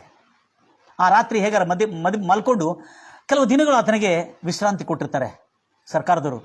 ಆ ದಿನಗಳಾದ ಮೇಲೆ ಮತ್ತು ತಿರುಗಿ ಆತನು ಎಲ್ಲಿ ಆ ಪೋರ್ಟನ್ನು ಖಾಲಿ ಮಾಡಿಸ್ತಿರ್ತಾರೆ, ಆ ಸ್ಥಳವನ್ನು ಎಲ್ಲ ಹಡಗುಗಳನ್ನು ವರ್ಗಾಯಿಸ್ತಿರ್ತಾರಲ್ಲ, ಆ ಸ್ಥಳಕ್ಕೆ ಹೋಗ್ತಾನೆ. ಹೋಗಿ ಆ ಜನರೆಲ್ಲರೂ ಬೆಸ್ತರ ಕಡೆ ಹೋಗಿ ಮಾತಾಡ್ತಾನೆ. ಅಯ್ಯೋ, ಆಗಿದ್ದು ಆಗಿ ಹೋಯಿತು, ಭಾಳ ದುರ್ಘಟನೆ ಆಯಿತು, ಭಾಳ ದುಃಖ ಆಯಿತು, ನಾನಿದು ಬಯಸಲಿಲ್ಲ, ಆದರೆ ಇಂಥ ಒಂದು ದುರ್ಘಟನೆಯಲ್ಲಿ ನೀವು ನನಗೆ ಭಾಳ ದೊಡ್ಡ ಉಪಕಾರ ಮಾಡಿದಿರಿ ಅಂತ ಹೇಳ್ತಾನೆ. ಹಲ್ಲೆಲೂಯಾ. ಅವ್ರು ಹೇಳ್ತಾರೆ, ಏನು ಉಪಕಾರ ಮಾಡಿದೇವೆ ನಾವು ಅಂದ್ಕೊಳ್ತಾರೆ. ಯಾರು? ಆ ಮೀನುಗಾರರು. ಇಲ್ಲ, ನಿಮ್ಮಲ್ಲಿ ಆ 3 ಜನ ನನ್ನನ್ನು ಬಂದು, ಸರ್ ನೀವು ಭಾಳ ನಮಗೆ ಉಪಕಾರ ಮಾಡಿದ್ರಿ, ನಿಮ್ಮಿಂದ ಭಾಳ ಒಳ್ಳೇದಾಯಿತು ಅಂತ ಹೇಳ್ಕೊಂಡು ನೀವು ಹಡಗಿನಲ್ಲಿ ಕೂತ್ಕೊಂಡ್ರೆ ನಾವು ಆ ಹಡಗನ್ನು ತೆಗೆದುಕೊಂಡು ಬೇರೆ ಆಚೆ ದಡಕ್ಕೆ ಹೋದರೆ ಇವರೆಲ್ಲರೂ ಬರ್ತಾರೆ ಎಂಬುದಾಗಿ ಹೇಳಿ ನಿಮ್ಮಲ್ಲಿ 3 ಜನ ಬಂದು ನನ್ನನ್ನು ಹಡಗಿನಲ್ಲಿ ಕೊಂಡಿಸ್ಕೊಂಡು ಆಚೆ ದಡಕ್ಕೆ ತಗೊಂಡು ಹೋಗೋದಕ್ಕಾಗಿ ಅಲ್ಲೇ ನಾನು ಕೂತ್ಕೊಂಡು ಇರುವಾಗ ನನಗೆಲ್ಲ ಬೇಕಾಗಿರುವ ಚಾಪಾನೆ ಎಲ್ಲ ಕೊಟ್ಟು ನನ್ನಲ್ಲಿ ಸುರಕ್ಷಿತವಾಗಿ ಕಾಪಾಡಿದರು. ಇಲ್ಲಿ ಫೈರಿಂಗ್ನಲ್ಲಿ ನನಗೆ ಯಾವ ಗಾಯ ಆಗದಂತೆ ಕಾಪಾಡಿದ್ರಿ. ನಿಜವಾಗಲೂ ನಾನು ನಿಮಗೆ ಋಣಿಯಾಗಿರ್ಬೇಕು ಅಂತ ಹೇಳುವಾಗ, ನೀವು ನನಗೆ ಬಹಳಷ್ಟು ಉಪಕಾರ ಮಾಡಿದ್ರಿ ಅಂತ ಹೇಳುವಾಗ ಅವರೆಲ್ಲ ಆಶ್ಚರ್ಯವಾಗಿ ನೋಡ್ತಾ ಇರ್ತಾರೆ. ಸರ್, ಏನವರೇ, ಯಾರು ತಹಶೀಲ್ದಾರ್ರಿಗೆ, ನೀವು ಹೇಳೋದು ನಮ್ಗೆ ಅರ್ಥ ಆಗ್ತಾ ಇಲ್ಲ. ಏನು ಹೇಳ್ತಾ ಇದ್ರಿ? 500 ಹಡಗುಗಳಿಗೆ ನಂಬರ್ ಹಾಕಿದ್ದೀವಿ ನೋಡಲಿ, ಎಲ್ಲ ಹಡಗುಗಳಲ್ಲಿ ಒಂದು ಹಡಗು ಕದಲಿಲ್ಲ ನಮ್ಮದು ಅಂತ ಹೇಳ್ತಾರೆ. ನೋಡ್ತಾರೆ. ಮತ್ತು ಆ ದಿವಸ 3 ಜನ ನಮ್ಮಿಂದ 3 ಜನ ನಿಮ್ಮ ಕಡೆ ಬರೋದಿಲ್ರಿ. ನಾವು ಯಾರೂ ನಿಮ್ಮ ಹತ್ರ ಬಂದಿಲ್ಲ, ನಾವು ಇಲ್ಲೇ ಕೂತ್ಕೊಂಡಿದ್ದೆಲ್ಲ ಫೈರಿಂಗ್ ಆಗ್ಲಿಕ್ಕೆ ಮುಂಚೆ ನಾವೆಲ್ಲ ಉಗ್ರ ಪ್ರತಿಭಟನೆಗಾಗಿ ತಯಾರಾಗಿ ಕೂತಿದ್ದೇವೆ. ನೀವು ಹೋಗಿಬಿಟ್ರಿ, ನೀವು ಕಣ್ಣಿಗೆ ಕಾಣಲಿಲ್ಲ, ನೀವು ಕಾಣೆಯಾಗಿಬಿಟ್ರಿ. ಆದರೆ ಆಮೇಲೆ ಫೈರಿಂಗ್ ಎಲ್ಲ ಆಯಿತು, ಎಲ್ಲ ಘರ್ಷಣೆ ಆಯಿತು. ಅಲ್ಲ, ಆ ದಿವಸ 3 ಜನ ಬಿಳಿ ಅಂಗಿಯನ್ನು ಹಾಕ್ಕೊಂಡು ಪಂಚೆಯನ್ನು ಕಟ್ಕೊಂಡು ಅವ್ರ ಕೈಯಲ್ಲಿ ಏನಿತ್ತು? ಹಡಗನ್ನು ನಡೆಸುವ ಒಂದು ಕೋಲಿತ್ತು. ಆ ಕೋಲಿಂದ ಅವ್ರು ಹಡಗು ನಡೆಸ್ತಾ ಇದ್ರು. ಆ ಒಂದು ತಗೊಂಡು ಬಂದು ನಾನು ತೊಗೊಂಡು ಹೋಗಿದ್ರಲ್ಲ, ಅವ್ರು ಹೇಳ್ತಾರೆ, ಸರ್ ನೀವು ಹೇಳೋದೇನು ಸರ್, ನಾವೆಲ್ಲಿ ಬರಬೇಕು, ನಿಮ್ಮನ್ನೇ ಎಲ್ಲಿ ತೊಗೊಂಡು ಹೋಗ್ಬೇಕಂತ ಹೇಳ್ತಾರೆ. ಈತನು ಸ್ವಲ್ಪ ತೆಗೆದುಕೊಂಡು ಮತ್ತೆ ಸುಮ್ಮನೆ ಆಗ್ತಾನೆ. ಅಪ್ಪ, ಇವರೇನು ಹಿಂಗೆ ಮಾತಾಡ್ತಾ ಇದ್ದಾರೆ ಅಂತೇಳಿ. ಯಾರು? ಈ ಕಲೆಕ್ಟರ್. ಏನಿದಾಗಿದೆ ಅಂತೇಳಿ ಸುಮ್ಮನೆ ಅಲ್ಲಿಂದ ಹೋಗ್ತಾನೆ. ಹೋಗಿದ ಕೂಡಲೇ ಇರಲಿ ಅಂತೇಳಿ ಮತ್ತೊಂದು ದಿವಸ ಆದಮೇಲೆ ನನಗೆ ಯಾವ ಜಾಗದಲ್ಲಿ ತೊಗೊಂಡೋದ್ರಲ್ಲ, ಮತ್ತು ಕಾರನ್ನು ಬಾಡಿಗೆ ಮಾಡಿಕೊಂಡು ಆ ಸ್ಥಳಕ್ಕೆ ಕಾರ್ ಮಾಡ್ಕೊಂಡು ಹೋಗ್ತಾನೆ. ಹಲ್ಲೆಲೂಯಾ. ಹೋಗಿ ಯಾವ ಸ್ಥಳದಲ್ಲಿ ಇಟ್ಕೊಳ್ತಾನಲ್ಲ, ಆ ಸ್ಥಳದಲ್ಲಿ ಇಟ್ಕೊಂಡು ಜನರಿಗೆ ಕೇಳ್ತಾನೆ, ಇಲ್ಲಿ ನಾನು ಬಂದು ಕುಂತಿದ್ದೆಲ್ಲ 3 ಜನ ಬಂದು ನಂಗೆ ಬಿಟ್ಟಿದ್ರಲ್ಲ, ಮತ್ತು ನೀವೆಲ್ಲ ನಂಗೆ ನಾವೆಲ್ಲ ಚಾ ಕೊಟ್ಟಿವ್ರಿ, ನೀವೆಲ್ಲೇ ಬಂದಿರಿ, ನೀವು ಬಂದಿದ್ರಿ ಅನ್ನೋ ನಮ್ಗೆ ಗೊತ್ತಿಲ್ಲ. ನಿಮ್ಮ ಜೊತೆಯಲ್ಲಿ 3 ಜನ ಬಂದಿದ್ದು ನಾವು ನೋಡಿಲ್ಲ, ಇಲ್ಲಿ ಯಾವ ಹಡಗು ಬಂದಿಲ್ಲ ಅಂತೇಳಿ ಅವ್ರು ಹೇಳಿದ್ಕೊಳ್ಳೆ, ಇಲ್ಲ ರೀ ನಾನು ಬಂದಿಲ್ಲ, ಇಲ್ಲೇ ಟೇಬಲ್ ಹಾಕಿದ್ರಲ್ಲ, ನೀವೆಲ್ಲ ನಂಗೆ ಚಾಗಿ ಕೊಟ್ಟಿದ್ರಲ್ಲ, ಒಳ್ಳೆ ಒಂದು ಮನೆಯಲ್ಲಿ ಕುಡಿಸಿದ್ರಲ್ಲ, ಈ ಮನೇಲಿ ನಮ್ಮ ಮನೆಗೆ ಯಾವಾಗ ಬಂದಿರಿ ನೀವು ಅಂತೇಳಿ ಇವ್ರು ಕೇಳ್ತಾ ಇದ್ದಾರೆ. ಹಲ್ಲೆಲೂಯಾ. ಇವ್ರು ತಹಶೀಲ್ದಾರ್, ಇವ್ರು ದೊಡ್ಡ ಕಲೆಕ್ಟರ್ ಅಲ್ಲ, ಏನಪ್ಪ ಇವ್ರು ನಾನು ಏನಾರ ಮಾನಸಿಕವಾಗಿ ಆಗಿದೆ ಅಂತ ತಿಳ್ಕೊತಾರೆ. ಸ್ವಲ್ಪ ಆಲೋಚನೆ ಮಾಡಿಕೊಂಡು, ಏನಪ್ಪ ಇದು ಏನು ಘಟನೆ ನಡೆದಿದೆ ಇದು. ಆದರೆ ಆ ತಗೊಂಡೋಗಿರೋ 3 ಜನರು ಯಾರು?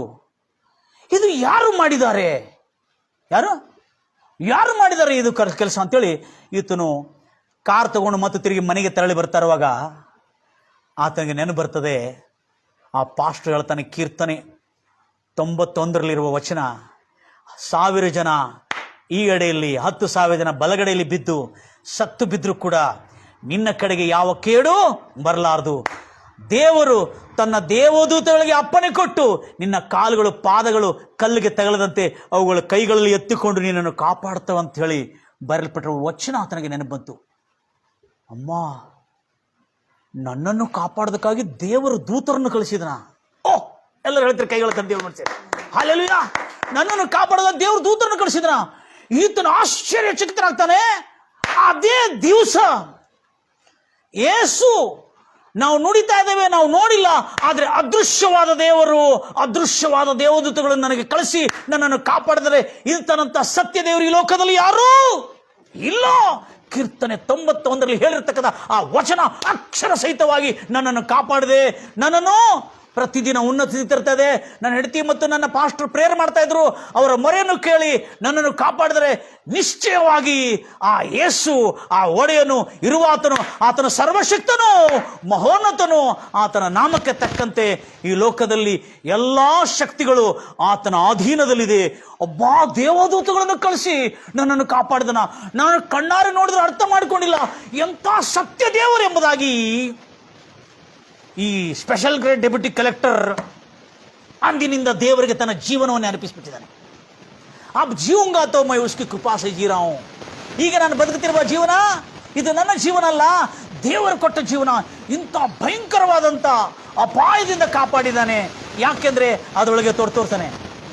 ಯಾಕೆಂದ್ರೆ ನೀನು ದೇವರನ್ನು ಪ್ರೀತಿಸುವುದರಿಂದ. ಓದ್ತೀರಾ ಮಾತು 91ನೇ ಕೀರ್ತನೆಯಲ್ಲಿ. ಈಗ ಮತ್ತೊಂದು ಸಾರಿ ಆ ಮಾತನ್ನು ನೆನಪು ಮಾಡಿಕೊಳ್ತಾನೆ. ಯಾರು? ಕೀರ್ತನೆ 91ರಲ್ಲಿ 7ನೇ ವಚನದಲ್ಲಿ, ಅವನು ನನ್ನಲ್ಲಿ ಆಸಕ್ತ ಚಿತ್ತನ. ಅವನು ಅಂದ್ರೆ ಆತನು ನನ್ನಲ್ಲಿ ಪ್ರೀತಿ ಇರುವುದರಿಂದ, ಯಾರಿಗೆ? ದೇವಭಕ್ತರಿಗೆ, ಅವನನ್ನು ರಕ್ಷಿಸುವನು. ಈಗ ಈ ಡೆಪ್ಯೂಟಿ ಕಲೆಕ್ಟರ್ ಆಗಿರ್ತಕ್ಕಂಥ ಇವರಿಗೆ, ಚಂದ್ರಬೋಸ್ ಅವರಿಗೆ ದೇವ್ರ ಮೇಲೆ ಪ್ರೀತಿ ಎಲ್ಲಿತ್ತು? ಹಲೋ, ದೇವ್ರ ಮೇಲೆ ಪ್ರೀತಿ ಎಲ್ಲಿತ್ತು? ದೇವ್ರ ಮೇಲೆ ಪ್ರೀತಿಯಲ್ಲಿತ್ತು. ಕಮನ್ ಗೈಸ್, ದೇವ್ರ ಮೇಲೆ ಪ್ರೀತಿಯಲ್ಲಿತ್ತು. ದೇವ್ರ ಮೇಲೆ ಪ್ರೀತಿಯಲ್ಲಿತ್ತು. ಈತನು ಯಾರೋ ಪಾಸ್ಟರ್ ಬಂದು ಕೇಳ್ತಾರೆ, ನಮಗೆ ಚರ್ಚಿಗೆ ಸ್ಥಳ ಕೊಡು ಅಂತ ಕೇಳಿರುವಾಗ ಒಳ್ಳೆ ಎಷ್ಟೋ ದೊಡ್ಡ ಸ್ಥಳವನ್ನು ಕೊಟ್ಟಿರ್ತಾನೆ. ಯಾರು? ಈ ಕಲೆಕ್ಟರು. ಮತ್ತಷ್ಟಲ್ಲದೆ ಆ ಪಾಸ್ಟರ್, ಅಯ್ಯನವರೇ ನಮ್ಗೆ ಏನಾದ್ರು ಸಹಾಯ ಮಾಡಿದ್ರೆ ಅಲ್ಲಿರುವ ಕಾಂಟ್ರಾಕ್ಟರ್ಸ್ಗಳಿಗೆ, ಅಲ್ಲಿರ್ತಕ್ಕಂಥ ದೊಡ್ಡ ದೊಡ್ಡ ಗುತ್ತಿಗೆದಾರರಿಗೆ, ಬಿಲ್ಡಿಂಗ್ ಕಾಂಟ್ರಾಕ್ಟರ್ಸ್ ಹೇಳ್ತಾನೆ, ಅವ್ರಿಗೆ ಏನಾದ್ರು ಕೊಡ್ರಪ್ಪ ಡೊನೇಷನ್ ತಿಳಿದುಕೊಳ್ಳಿ. ಆ ಕಟ್ಟಿರುವ ಚರ್ಚ್ ಎಷ್ಟು ಗಂತ ಗೊತ್ತಿದೀಗ? 50 ಕೋಟಿ ವೆಚ್ಚದಷ್ಟು ರೂಪಾಯಿಗಳ ಚರ್ಚ್ಗಳನ್ನು ಕಟ್ಟುವುದಕ್ಕಾಗಿ ಈ ಜಾಯಿಂಟ್ ಕಲೆಕ್ಟರ್ ಅವರು ಸಹಾಯ ಮಾಡಿರ್ತಾರೆ. ಯಾಕಂದ್ರೆ ದೇವರ ಮೇಲೆ ಬಹಳ ಪ್ರೀತಿ ಇಟ್ಕೊಂಡಿರ್ತಾರೆ. Praise Lord Jesus. ಅದಕ್ಕಾಗಿ ದೇವರನ್ನು ನಾನು ಬಹಳ ಪ್ರೀತಿಸುವುದರಿಂದ, ದೇವರ ಮೇಲೆ ನಾನು ಬಹಳ ನಂಬಿಕೆ ಇಟ್ಟಿರೋದ್ರಿಂದ ದೇವರು ಇವತ್ತು ನನ್ನನ್ನು ಕಾಪಾಡಿದ್ದಾರೆ ಎಂಬುದಾಗಿ ತಿಳ್ಕೊಂಡಿದ್ದಾರೆ. ನೆಕ್ಸ್ಟ್ ಮುಂದೆ ಓದ್ತೀರಿ. ಅಲ್ಲಿ ನೋಡ್ತಾ ಇದ್ದೇವೆ ನಾವು 9ನೇ ವಚನದಲ್ಲಿ, ಮಹೋನ್ನತನಾದ ಕರ್ತನು ನೀವು ಆಶ್ರಯವಾಗಿಯೂ ಆತನ ನಿವಾಸ ಸ್ಥಾನದಲ್ಲಿ ನೀನು ವಾಸ ಮಾಡೋದಾದ್ರೆ ನೀನು ಸುರಕ್ಷಿತನಾಗಿ ಆತನ ಸುಭದ್ರತೆಯಲ್ಲಿ ವಿಶ್ರಮಿಸುತ್ತೆ ಎಂಬುದಾಗಿದೆ. ಹಲ್ಲೆಲೂಯಾ. ಆಮೇಲೆ ಮತ್ತು ಯಾವ ಕೇಡು ನಿನಗೆ ಸಂಭವಿಸುವುದಿಲ್ಲ, ಉಪದ್ರವ ನಿನ್ನ ಗುಡಾರದ ಸಮೀಪಕ್ಕೆ ಬರುವುದಿಲ್ಲ. ನೀನು ಹೋಗುವಲ್ಲೆಲ್ಲ ನಿನ್ನನ್ನು ಕಾಯುವುದಕ್ಕೆ, ನಿನಗೆ ಜಡ್ ಪ್ಲಸ್ ಪ್ರೊಟೆಕ್ಷನ್ ಕೊಡುವುದಕ್ಕೆ ನಿನ್ನ ವಿಷಯವಾಗಿ ತನ್ನ ದೂತರಿಗೆ ಅಪ್ಪಣೆ ಕೊಟ್ಟಿದ್ದಾನೆ. ದೇವರು ಭೂಮಿ ಆಕಾಶಗಳಿಗೆ ಒಡೆಯನಾಗಿರುವ ಸಿಂಹಾಸನಾಸೀನರುಡನು. ಭೂಮಿ ಪಾದಪೀಠ, ಆಕಾಶ ಸಿಂಹಾಸನ, ಅಷ್ಟು ದೊಡ್ಡ ದೇವರು. Praise Lord Jesus. ಕಮ್ಮಿ ಹೋಗಿರ್ತಾರಲ್ವಯ್ಯ, ಅಷ್ಟು ದೊಡ್ಡ ದೇವರು, ಅಷ್ಟು ದೊಡ್ಡ ದೇವರು. ಇಂಥ ದೊಡ್ಡ ಕಾರ್ಯವನ್ನು ಮಾಡತಕ್ಕಂಥ ಈ ದೇವರು, ಹಲ್ಲೆಲೂಯಾ, ನನಗಾಗಿ ದೇವರು ತನ್ನ ದೂತರನ್ನು ಕಳಿಸಿ ಅಕ್ಷರ ಪ್ರಕಾರವಾಗಿ ವಾಸ್ತವಿಕವಾಗಿ ನನಗೆ ರಕ್ಷಣೆಯನ್ನು ಪ್ರಸಾದಿಸಿದ್ದಾನೆ. ಮುಂದೆ ಹೋಗ್ತೀರಿ. ಇದನ್ನು ನೆನಪು ಮಾಡಿಕೊಂಡು ಕಣ್ಣಲ್ಲಿ ನೀರು ತೆಗೆದ, ಏಸಯ್ಯ, ನಿನ್ನಂಥ ದೇವರು ಈ ಲೋಕದಲ್ಲಿ ಯಾರೂ ಇಲ್ಲ. ನಿನ್ನ ಕಾಲುಗಳು ಕಲ್ಲಿಗೆ ತಗಲದಂತೆ ಅವರು ನಿನ್ನನ್ನು ಕೈಗಳಲ್ಲಿ, ಯಾರು? ದೇವದೂತಗಳು ನಿನ್ನನ್ನು ಕಾಪಾಡಿ ಕೈಗಳಲ್ಲಿ ಎತ್ತಿಕೊಳ್ಳುವರು. ಸಿಂಹಗಳ ಮೇಲೆ ಸರ್ಪದ ಮೇಲೆ ನಡೆದು ಹೋಗುವಿ. ಪ್ರಾಯದ ಸಿಂಹಗಳು ಘಟ ಸರ್ಪವನ್ನು ತುಳಿದು ಬಿಡುವಿ. ಅವರು ನನ್ನಲ್ಲಿ ಆಸಕ್ತ ಚಿತ್ತನಾಗಿರುವುದರಿಂದ ಅವನನ್ನು ನಾನು ರಕ್ಷಿಸುವೆನು. ಅಂದ್ರೆ ಈ ಡೆಪ್ಯೂಟಿ ಕಲೆಕ್ಟರ್ ದೇವರಲ್ಲಿ ಬಹಳಷ್ಟು ಭಕ್ತಿ ಆಸಕ್ತಿ ಉಳ್ಳವನಾಗಿದ್ದ, ಅಷ್ಟು ಆಸಕ್ತಿ. ಅದಕ್ಕಾಗಿ ನಾನು ಅವರನ್ನು ರಕ್ಷಿಸುವೆನು. ನನ್ನ ನಾಮವನ್ನು ಎಲ್ ಶಡಾಯ್, ಈ ಒಂದು ಕೀರ್ತನೆಯಲ್ಲಿ ಎಲ್ ಶಡಾಯ್ ಸರ್ವಶಕ್ತನು, ಈ ಒಂದು ಕೀರ್ತನೆಯಲ್ಲಿ ಏಲಿಯೋನ್ ಅಂದ್ರೆ ಮಹೋನ್ನತನು. ಈ ನಾಮವನ್ನು ಅರ್ತಿರುವುದರಿಂದ, ಸರ್ವಶಕ್ತನಾದ ಆ ದೇವರ ನಾಮವನ್ನು ಅರ್ತಿರುವುದರಿಂದ ಅವನನ್ನು ಹಾಳಾಗಲಿಕ್ಕೆ ಬಿಟ್ಟುಕೊಡುದಿಲ್ಲ, ಅವನನ್ನು ಉದ್ಧರಿಸುತ್ತೇನೆ. ಅವನು ನನಗೆ ಕೂಗಿ ಮೊರೆ ಇಡುವಾಗ ಸದುತ್ರವನ್ನು ದಯಪಾಲಿಸುವೆನು. ಇಕ್ಕಟ್ಟಿನಲ್ಲಿ ಸಂಕಟದಲ್ಲಿ ಹತ್ತಿರವಾಗಿದ್ದು ಅವನನ್ನು ಅದರಿಂದ ಬಿಡಿಸಿ, ಮತ್ತಷ್ಟಕ್ಕೆ ಬಿಡಿಸಿ ಬಿಡುವುದಿಲ್ಲ, ಅವನನ್ನು ಘನಪಡಿಸುತ್ತೇನೆ, ಸನ್ಮಾನಿಸುತ್ತೇನೆ, ಎಲ್ಲರ ಮುಂದೆ ಅವನಿಗೆ ಸನ್ಮಾನ ತರುತ್ತೇನೆ ಎಂಬುದಾಗಿದೆ. Praise Lord Jesus. ಎಲ್ಲರೂ ಹೇಳ್ತೀನಿ ಅಲ್ವಯ್ಯ. ನನ್ನ ಪ್ರಿಯ ಸಹೋದರಿ ಸಹೋದರೇ, ಈ ವಾಕ್ಯವನ್ನು ಓದಿಕೊಳ್ಳಿ. ಎಂಥ ಸತ್ಯ ದೇವರ ಮಕ್ಕಳೇ. ಅನ್ಯನಾಗಿರ್ತಕ್ಕಂಥ Chandra Bose special grade deputy collector ಅವರು ಯೇಸು ಕ್ರಿಸ್ತನ ಈ ಬೈಬಲ್ನ ಸತ್ಯ ವಾಕ್ಯವನ್ನು ತನ್ನ ಜೀವನದಲ್ಲಿ ವಾಸ್ತವಿಕವಾಗಿ ಆ ದೇವದೂತರ ಪ್ರೊಟೆಕ್ಷನ್ ಅನ್ನು ನೋಡಿರ್ತಕ್ಕಂಥ ವ್ಯಕ್ತಿ. ಆಗ ಆತನಿಗೆ ನೆನಪು ಬಂದಿದ್ದೇನೆಂದರೆ, ನಕ್ಸಲ್ವಾದಿಗಳು ಆತನ ಉಳ್ಕೊಂಡಿರುವ guest house, forest guest house ಅನ್ನು ಬ್ಲಾಸ್ಟ್ ಮಾಡಿರುವಾಗ ದೇವರ ಆತನ ತಪ್ಪಿಸಿದ್ದು ಯಾಕೆ? ಅವರ ಹೆಂಡತಿ ಯೇಸು ಕ್ರಿಸ್ತನನ್ನು ನಂಬಿದಳು. ತದನಂತರ ಈತನನ್ನು ಈ ದೊಡ್ಡ ಗಂಡಾಂತರದಿಂದ ತಪ್ಪಿಸಿದ ಯಾಕಂದ್ರೆ ಈತನು ಯೇಸು ಕ್ರಿಸ್ತನ ನಂಬಿ, ಯೇಸು ಕ್ರಿಸ್ತನು ಪಂಚಪ್ರಾಣವಾಗಿ ತನ್ನ ಪ್ರಾಣಕ್ಕಿಂತ ಹೆಚ್ಚಾಗಿ ಪ್ರೀತಿಸ್ತಾ ಇದ್ದನು, ಆರಾಧಿಸ್ತಾ ಇದ್ದನು, ಪ್ರಾರ್ಥನೆ ಮಾಡ್ತಾ ಇದ್ದನು, ಬೈಬಲನ್ನು ಓದಿ ಬಹಳ ತಿಳ್ಕೊಳ್ತಾ ಇದ್ದನು. ಈ ದೊಡ್ಡ ಅದ್ಭುತ ಆತನ ಜೀವನದಲ್ಲಿ ಆಗಿದ್ದು ಕೂಡಲೇ ಆತನಿಗೆ ಮತ್ತು ಖಂಬಂಗೆ ಟ್ರಾನ್ಸ್ಫರ್ ಆಗ್ತದೆ. ಖಂಬಂ ಡಿಸ್ಟಿಕ್ಗೆ ಟ್ರಾನ್ಸ್ಫರ್ ಆಗ್ತದೆ. ಎಲ್ಲಿಂದ? ಆಂಧ್ರ ಪ್ರದೇಶದಲ್ಲಿ ಖಂಬಂ ಡಿಸ್ಟಿಕ್ ಟ್ರಾನ್ಸ್ಫರ್ ಆಗ್ತದೆ. ಅಲ್ಲಿ ಹೋಗಿರುವಾಗ 6 ತಿಂಗಳ ಆತನು ದೊಡ್ಡ ಪದವಿಯಲ್ಲಿರುವಾಗ ಆತನಿಗೆ ಚರ್ಚ್ಗೆ ಹೋಗ್ಲಿಕ್ಕೆ ಆಗೋದಿಲ್ಲ, ಪ್ರೇಯರ್ಗೆ ಹೋಗ್ಲಿಕ್ಕೆ ಆಗೋದಿಲ್ಲ, ಎಲ್ಲ ಹೋಗ್ಲಿಕ್ಕೆ ಆಗೋದಿಲ್ಲ. ಆಗ ಸುವಾರ್ತೆ ಸಾರೋದಕ್ಕಾಗಿ ತನ್ನ ಸಾಕ್ಷಿ ಹೇಳಲಿಕ್ಕೆ ಹೋಗ್ಲಿಕ್ಕೆ ಆಗೋದಿಲ್ಲ ಇರುವಾಗ ತನ್ನ ಹೆಂಡತಿಗೆ ಹೇಳ್ತಾನೆ, ನಾನು 12 ವರ್ಷ ಇದೆ ನಂದು, ನಾನು ರಾಜೀನಾಮೆ ಕೊಡ್ತೇನೆ. ಯಾಕಂದರೆ ನನ್ನ ಪ್ರಾಣವನ್ನು ಕಾಪಾಡಿರುವ ದೇವರಿಗೆ ನಾನು ಸೇವೆ ಮಾಡಬೇಕು. ನನ್ನ ಪ್ರಾಣವನ್ನು ಕಾಪಾಡಿರುವ ಆ ಕರ್ತಾದಿಕರ್ತನಿಗೆ ನಾನು ಸೇವೆ ಮಾಡಬೇಕು ಎಂಬುದಾಗಿ ಹೇಳಿಕೊಂಡು ಆತನೇನು ಮಾಡ್ತಾನೆ, ರಾಜೀನಾಮೆ ಕೊಡೋದಕ್ಕೆ ತಯಾರಾಗಿರುವಾಗ ಅವ್ರ ಹೆಂಡತಿ ಶಿಟ್ ಮಾಡ್ಕೊಳ್ತಾಳೆ. 1 ತಿಂಗಳ ಮಾತಾಡೋದಿಲ್ಲ. ಮತ್ತು ಅವರ ಮನೆಯಲ್ಲಿ ಆ ಚಂದ್ರಬೋಸ್ ಅವರ ತಂದೆ ತಾಯಿಗಳು ಕೂಡ ಬಹಳಷ್ಟು ವಿರೋಧಿಸ್ತಾರೆ. ನೀನು ಒಂದು ವೇಳೆ ರಾಜೀನಾಮೆ ಕೊಟ್ಟು ಆ ಪಾಸ್ಟರ್ ಆಗಿ ಅವ್ರ 10 ರೂಪಾಯಿ, ಇವ್ರ 10 ರೂಪಾಯಿ, ಇವ್ರ 100 ರೂಪಾಯಿ ಕಾಣಿಕೆ ಕೊಟ್ಟರೆ ಆ ಚಂದಾದಲ್ಲಿ ಉಳಿತು ಬದುಕ್ತೀಯಾ? ಎಷ್ಟು ದೊಡ್ಡ ನೀವು ಪದವಿಯಲ್ಲಿದ್ದೀರಿ, ಎಷ್ಟು ದೊಡ್ಡ ಗ್ರೇಡ್ನಲ್ಲಿದ್ರಿ ನೀವು. ಇಂಥದನ್ನು ಬಿಟ್ಟು ಹೋಗಿ ಸಾಧಾರಣವಾಗಿ ಆ ಬಿಳಿ ಶರ್ಟ್, ಬಿಳಿ ಅಂಗಿ ಹಾಕ್ಕೊಂಡು ಆ ಚರ್ಚ್ಗಳ ಪಾಸ್ಟರ್ಗಳು ತಿರುಗಾಡ್ದಂಗೆ ನೀನು ತಿರುಗುತ್ತೀಯಾ? ಅದು ನಮಗೆ ಬೇಕಾ? ನೀನು ಇಷ್ಟು ದೊಡ್ಡ ಕಲೆಕ್ಟರ್ ಆಗಿದ್ರೆ ಅಂತೇಳಿ ಅವರ ತಂದೆ ತಾಯಿಗಳು ಬಹಳಷ್ಟು ವಿರೋಧಿಸ್ತಾ ಇದ್ದಾರೆ. ಅಷ್ಟೇ ಅಲ್ಲದೆ, ನೀನು ಒಂದು ವೇಳೆ ರಾಜೀನಾಮೆ ಕೊಟ್ಟರೆ ನಾವು ವಿಷ ಕುಡಿದು ಸಾಯ್ತೀವಿ ಅಂತೇಳಿ ತಂದೆ ತಾಯಿಗಳು ಅವರಿಗೆ ಬೆದರಿಕೆ ಹಾಕ್ತಾರೆ. ಯಾರಿಗೆ? ಚಂದ್ರಬೋಸ್ ಎಂಬ ಸ್ಪೆಷಲ್ ಗ್ರೇಡ್ ಡೆಪ್ಯೂಟಿ ಕಲೆಕ್ಟರ್ಗೆ ಬೆದರಿಕೆ ಹಾಕಿದ್ರು. ಆತನು ಹೇಳೋದೇನೆಂದರೆ, ನಾನು 6 ತಿಂಗಳಾಯಿತು ಪ್ರೇಯರ್ಗೆ ಹೋಗ್ಲಿಕ್ಕೆ ಆಗ್ತಾ ಇಲ್ಲ, ಪ್ರಾರ್ಥನೆ ಕೂತ್ಕೊಳ್ಳಿಕ್ಕೆ ಆಗ್ತಾ ಇಲ್ಲ, ನಾನು ಸಾಕ್ಷಿ ಹೇಳಬೇಕು, ಎಲ್ಲ ಕಡೆ ಹೋಗ್ವಿ, ಸ್ವಾರ್ಥ ಸಾರಬೇಕು. ಎಷ್ಟೋ ಜನ ನನ್ನಂತ ಗ್ರೇಡ್ನಲ್ಲಿದ್ದವರು ಯೇಸುವನ್ನು ಅರಿಯದೆ ನಾಶವಾಗ್ತಾ ಇದ್ದಾರೆ. ಅಂಥವ್ರಿಗೆ ರಕ್ಷಣೆ ಸ್ವಾರ್ಥ ನಾನು ತಲುಪಿಸಬೇಕು ಎಂಬ ಆ ಮನಸ್ಸೊಳಗೆ ಆ ತವಕ ದಾಹ ಇರುವುದರಿಂದ ಆತನ ರಾಜೀನಾಮೆ ಕೊಡೋದಕ್ಕಾಗಿ ಸಿದ್ಧವಾಗ್ತಾನೆ. ಆ ಸಮಯದಲ್ಲಿ ಹೆಂಡತಿನೂ ಕೂಡ ಆತನಿಗೆ ಒಪ್ಪಿಗೆ ಕೊಡ್ತಾಳೆ. ಹೌದು, ಬೈಬಲ್ನಲ್ಲಿ ಹೇಳಿದ ಪ್ರಕಾರವಾಗಿ 7ನೇ ಅಧ್ಯಾಯ 12ನೇ ಅಧ್ಯಾಯ ಲೂಕಾ ಸುವಾರ್ತೆ 12ನೇ ಅಧ್ಯಾಯ 29ರಿಂದ 31ನೇ ವಚನವರೆಗೆ ವಾಕ್ಯ ಹೇಳ್ತಾ ಇದೆ ಎಷ್ಟು ಸುಂದರವಾಗಿ. ಹೌದು, ಏನು ತಿನ್ನಬೇಕು, ಏನು ಓದ್ತೀರಾ ಮಾತನ್ನು? 12ನೇ ಅಧ್ಯಾಯ ಲೂಕಾ ಸುವಾರ್ತೆ 39ರಿಂದ 31ವರೆಗೆ, 29ರಿಂದ 31ವರೆಗೆ. ಏನು ಊಟ ಮಾಡಬೇಕು, ಏನು ಕುಡಿಯಬೇಕು, ಏನು ಧರಿಸಿಕೊಳ್ಳಬೇಕಂತ ಯಾಕೆ ನೀವು ಚಿಂತೆ ಮಾಡ್ತೀರಿ ಮತ್ತು ಅನುಮಾನ ಪಡಬೇಡ್ರಿ. ಇವೆಲ್ಲವುಗಳಿಗಾಗಿ ಅನ್ಯರು ತವಕ ಪಡ್ತಾರೆ, ಆದರೆ ನಿನ್ನ ಕೆಲಸ ಏನು? ಆತನ ರಾಜ್ಯವನ್ನು ಆತನ ನೀತಿಯನ್ನು ಹುಡುಕು, ಇವೆಲ್ಲವೂ ಸೇರಿಸಿ ದೇವರು ನಿನಗೆ ಕೊಡ್ತಾನೆ ಎಂಬ ವಾಕ್ಯ ಹೇಳಿದ ಕೂಡಲೇ ಆ ಹೆಂಡತಿ ಕೂಡ ನಾನು ಪ್ರಾರ್ಥನೆ ಮಾಡ್ತಿರುವಾಗ ದೇವರು ಈ ವಾಕ್ಯದಿಂದ ನನಗಟ್ಟು ಮಾತಾಡಿದರೆ, ಅಯ್ಯನವರೇ, ಹೆಂಡತಿ ಹೇಳ್ತಾರೆ, ನೀವೀಗ ನಿಮ್ಮ ಕಲೆಕ್ಟರ್ ಉದ್ಯೋಗಕ್ಕೆ ರಾಜೀನಾಮೆ ಕೊಡ್ಬೋದು ಎಂಬುದಾಗಿ ಹೇಳ್ತಾರೆ. Praise Lord Jesus. ಗಂಭೀರವಾಗಿ ಹೇಳ್ತಿರಲ್ವಯ್ಯ. ಈತನ ರಾಜೀನಾಮೆ ಕೊಟ್ಟು ಸೇವೆಗೆ ಬಂದು ಅನೇಕ ಗ್ರಾಮ ಹಳ್ಳಿ ಪಟ್ಟಣಕ್ಕೆ ಹೋಗಿ ದೊಡ್ಡ ದೊಡ್ಡ ಕಾರ್ಯಕ್ರಮಗಳಲ್ಲಿ ಈತನ ಸಾಕ್ಷಿಯನ್ನು ಹೇಳಿಸ್ತಾರೆ. ಯಾಕಂದ್ರೆ ಈತನ ಸಾಕ್ಷಿ ಬಹಳ ಚೆನ್ನಾಗಿತ್ತು. ಈತನ ಸಾಕ್ಷಿ ಅದ್ಭುತವಾದಂಥ ಸಾಕ್ಷಿ ಆಗಿರೋದ್ರಿಂದ ಈತನಿಂದ ಸಾಕ್ಷಿಯನ್ನು ಹೇಳಿಸುವಾಗ ಒಂದು ವೇದಿಕೆಯ ಮೇಲೆ ಹೋಗಿ ಸಾಕ್ಷಿ ಹೇಳಿ ಕೂತ್ಕೊಂಡಿರುವಾಗ ಆ ವೇದಿಕೆ ಕಾರ್ಯಕ್ರಮ ಎಲ್ಲ ಮುಗೀತು. ಆ ಕಾರ್ಯಕ್ರಮದಲ್ಲಿ ಒಂದು ವಯಸ್ಸಾಗಿದ್ದ ಮನುಷ್ಯನು ಕೂತ್ಕೊಂಡಿದ್ದ. ಬಹಳ ಹಳೆ ಮನುಷ್ಯನು, ಗಡ್ಡ ಬೆಳೆದಿತ್ತು, ಇಲ್ಲಿವರೆಗೆ ಮನಕೈವರೆಗೆ, ಇಲ್ಲಿವರೆಗೆ ಎಲ್ಬೋವರೆಗೆ ಶರ್ಟ್ ಇತ್ತು. ಬಹಳ ಒಂಥರ ಮುದುಕನಾಗಿದ್ದ, ವಯಸ್ಸಾಗಿದ್ದನು. ಪಾಪ ನಡಿಲಿಕ್ಕೂ ಆಗ್ತಿಲ್ಲಾಗಿತ್ತು. ಆ ವಯಸ್ಸಾಗಿದ್ದ ಮುದುಕನ ಏನು ಮಾಡ್ತಾನೆ, ಕರೀತಾನೆ ಯಾರನ್ನು, ಈ ವೇದಿಕೆ ಮೇಲೆ ಕೂತಿರ್ತಕ್ಕಂಥ ಈ ಒಂದು ಡೆಪ್ಯೂಟಿ ಕಲೆಕ್ಟರ್ನ ಕರೀತಾನೆ. ನಿನ್ನಂಥ ಜನರು ದೇವರಿಗೆ ಬೇಕು, ನೀನು ಸೇವೆ ಮಾಡಬೇಕು, ನೀನು ಮಾಡ್ತೀವಿ ಸೇವೆ ಅಂತ ಹೇಳಬೇಕು. ಈತನ ಹೇಳ್ತಾನೆ, ನಮ್ಮ ತಂದೆ ಈಗಲೇ ವಯಸ್ಸಾಗಿ ಕೊಡ್ತೀನಿ ಅಂತ ಸಾಯ್ತೀನಿ ಅಂತ ಹೇಳ್ತಾನೆ. ಇಲ್ಲಿ ನೋಡಿದ್ರೆ ಇದೆಲ್ಲ ಹೇಳ್ತಾ ಇದ್ರೆ ಇವ್ರು ರಾಜೀನಾಮೆ ಕೊಡೋ, ಇಲ್ಲಿ ನೋಡಿದ್ರೆ ನನಗೀಗ ಕಲೆಕ್ಟರ್ ಆಗುವ, ಡೈರೆಕ್ಟ್ ಮೇನ್ ಕಲೆಕ್ಟರ್ ಆಗುವಂಥ ಪ್ರಮೋಷನ್ ಬರುವ ಸಮಯದಲ್ಲಿ ಈತನ ಏನು ಹೇಳ್ತಾನೆ, ನೀನು ದೇವರಿಗೆ ಸೇವೆ ಮಾಡ್ತೀನಿ ಅಂತ ಹೇಳ್ತಾ ಇದ್ದಾರೆ ಅಂತೇಳಿ ಈತನ ಮನಸ್ಸೊಳಗೆ ಆಲೋಚನೆ ಮಾಡ್ತಾನೆ.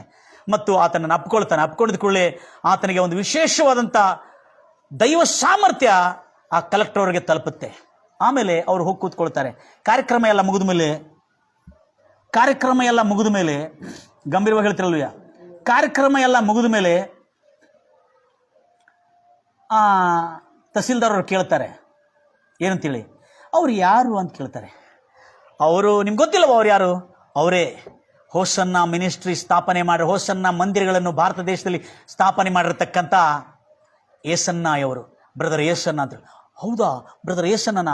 ಹಾಗಾದರೆ ಅವರು ಭಾಳಷ್ಟು ಸಭೆಗಳು, 500ಕ್ಕಿಂತ ಹೆಚ್ಚಿನ ಸಭೆಗಳು ಸ್ಥಾಪನೆ ಮಾಡಿದ್ದಾರೆ ಅವ್ರ ಅಡಿಯಲ್ಲಿ, ಅಂಥ ದೊಡ್ಡ ಸೇವಕರು ಅಂತ ಹೇಳ್ತಾರೆ. ಆವಾಗ ಇವರು ತೀರ್ಮಾನ ಆಗ್ತದೆ, ಇವರು ಹೇಳಿರುವ ಪ್ರವಚನ ನಾನು ಸೇವೆಗೆ ಸಮರ್ಪಣೆ ಮಾಡಬೇಕೆಂಬುದಾಗಿ. ದೇವ್ರ ಮಕ್ಕಳೇ, ಈಗ ಅದೇ ಸ್ಪೆಷಲ್ ಗ್ರೇಡ್ ಡೆಪ್ಯೂಟಿ ಕಲೆಕ್ಟರ್ ಅವರು ರಾಜೀನಾಮೆ ಕೊಟ್ಟಿದ್ದಲ್ಲದೆ ಕರ್ತನಿಗೆ ಸೇವೆ ಸಲ್ಲಿಸ್ತಾ ಇದ್ದಾರೆ. ಒಂದು ಚರ್ಚನ್ನು ಕಟ್ಟಿದ್ದಾರೆ, ಕಂಬಂನಲ್ಲಿ ಚರ್ಚ್ ನಡೆಸ್ತಾ ಇದ್ದಾರೆ. ಅವರ ಗಂಡ ಹೆಂಡತಿ ಇಬ್ಬರೂ ಕೂಡಿ ಆ ದೊಡ್ಡ ಉದ್ಯೋಗ, ದೊಡ್ಡ ಅಧಿಕಾರವನ್ನು ಬಿಟ್ಟು ಬಡವರ ಜೊತೆಯಲ್ಲಿ ಬಡವನಾಗಿ, ದೀನರ ಜೊತೆಯಲ್ಲಿ ದೀನನಾಗಿ, ಅಲ್ಲಿರ್ತಕ್ಕಂಥ ಎಲ್ಲ ಕ್ರೈಸ್ತರಲ್ಲದ ಕುಟುಂಬಗಳಿಗೆ, ಕ್ರೈಸ್ತರಲ್ಲದ ಕುಟುಂಬಗಳಿಗೆ ಹೋಗಿ ಯೇಸು ಕ್ರಿಸ್ತನ ಮನೆ ಹೋಗಿ ಸುವಾರ್ತೆ ಸಾರಿ ಅವ್ರನ್ನ ಚರ್ಚೆಗೆ ತಗೊಂಡು ಬರ್ತಾ ಇದ್ದಾರೆ. ಯಾರು? ಈ ಗಂಡ ಹೆಂಡತಿ ಒಂದಾನೊಂದು ಕಾಲದಲ್ಲಿ ದೊಡ್ಡ ಹುದ್ದೆಯಲ್ಲಿ ಇರತಕ್ಕಂಥ ವ್ಯಕ್ತಿಗಳು, ಅಧಿಕಾರದಲ್ಲಿದ್ದ ವ್ಯಕ್ತಿಗಳು ಈಗ ಯೇಸು ಕ್ರಿಸ್ತನ ಸೇವೆ ಮಾಡ್ತಾ ಕರ್ತನನ್ನು ಮಹಿಮೆಪಡಿಸ್ತಾ ಈಗಲೂ ದೇವರು ಅವರೆಲ್ಲ ಅಗತ್ಯಗಳನ್ನು ಪೂರೈಸ್ತಾ ಇದ್ದಾನೆ, ಅವರ ಜೊತೆಯಲ್ಲಿದೆ. ಮೊನ್ನೆ ಅವರಿಗೆ ಯಾರೋ ಒಬ್ಬ ದೊಡ್ಡ ಶ್ರೀಮಂತರು 13.5 ಲಕ್ಷ ರೂಪಾಯಿದು ಸ್ಕಾರ್ಪಿಯೋ ಜೀಪನ್ನು ಅವರಿಗೆ ಗಿಫ್ಟ್ ಆಗಿ ಕೊಟ್ಟಿದ್ರಂತೆ. ಆಗ ಅವರ ಹೆಂಡತಿ ಆಶ್ಚರ್ಯಪಟ್ಲು, ಹೌದು, ಈ ಗೌರ್ಮೆಂಟ್ ಅವರು ನಮಗೆ ಕಾರ್ ಕೊಟ್ಟಿದ್ದಾರೆ, ಸ್ಕಾರ್ಪಿಯೋ, ಆದರೆ ಗೌರ್ಮೆಂಟ್ದೇ ಕಾರ್ ಇತ್ತು.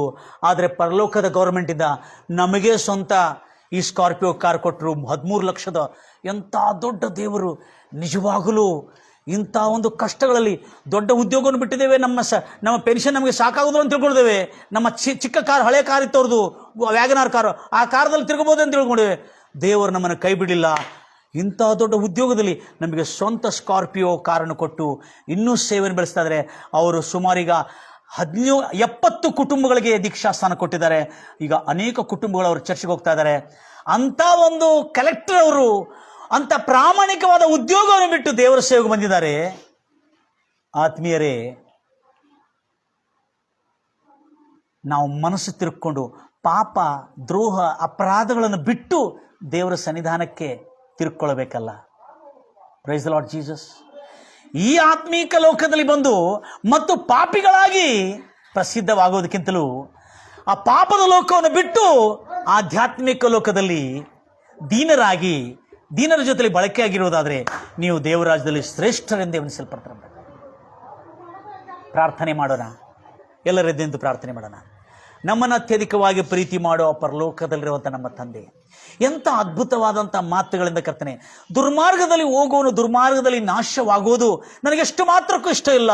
ಅವನ ಮನಸ್ಸು ತಿರುಕೊಂಡು ದುರ್ಮಾರ್ಗತನವನ್ನು ಬಿಟ್ಟು ತಿರುಕೊಂಡು ಬದುಕುವುದೇ, ಬಾಳುವುದೇ, ಸುಕ್ಷೇಮವಾಗಿದ್ದು ಪವಿತ್ರವಾದಂಥ ಜೀವನ ಮಾಡಿ ಇದ್ರೆ ಮಾತ್ರವೇ ಆತನಿಗೆ ಇಷ್ಟ ಎಂಬುದಾಗಿ ತಾನು ಪ್ರಮಾಣ ಮಾಡಿದ್ದಾನೆ. ದೇವರು ಇಂಥ ದುಷ್ಟರನ್ನು, ಪಾಪಿಗಳನ್ನು, ದ್ರೋಹಿಗಳನ್ನು ರಕ್ಷಿಸುವ ಇಂಥ ದೊಡ್ಡ ದೇವರನ್ನು ತಿಳಿದುಕೊಂಡ ಆ ದೊಡ್ಡ ಅಧಿಕಾರಿ ಈಗ ರಕ್ಷಣೆ ಹೊಂದಿ ದೀಕ್ಷಾಸ್ಥಾನ ಪಡ್ಕೊಂಡಿದ್ದಲ್ಲದೆ, ಸೇವೆಗೆ ಸಮರ್ಪಿಸಿ ಆರ್ಡಿನೇಷನ್ ಆಗಿದ್ದಲ್ಲದೆ 2 ಚರ್ಚ್ಗಳನ್ನು 2-3 ಚರ್ಚ್ಗಳನ್ನು ಸ್ಥಾಪನೆ ಮಾಡ್ತಾ ಇದ್ದಾರೆ. ಮತ್ತು ಅದಕ್ಕೆ ಬೇಕಾರೆಲ್ಲ ಆಗತ್ತೆ. ದೇವರ ಮಕ್ಕಳೇ, ಅಂತ ದೊಡ್ಡ ದೇವರನ್ನು ನಾವು ನಂಬಿದ್ದೇವೆ. ರಕ್ಷಣೆ ಅಂದರೆ ನಿನ್ನನ್ನು ರೋಗದಿಂದ ರಕ್ಷಿಸುವನು, ನಿನ್ನನ್ನು ಆರೋಗ್ಯವಾಗಿ ಕಾಪಾಡುವನು, ನಿನ್ನನ್ನು ಸಂಕಟಗಳಿಂದ ರಕ್ಷಿಸುವನು, ಸಂಕಟ ಬರದಂತೆ ಕಾಪಾಡುವನು, ನಿನ್ನನ್ನು ಉಪದ್ರವಗಳಿಂದ ರಕ್ಷಿಸುವನು, ಉಪದ್ರವ ನಿನ್ನ ಗೂಢದ ಸಮೀಪಕ್ಕೆ ಬರದಂತೆ ಕಾಪಾಡುವನು.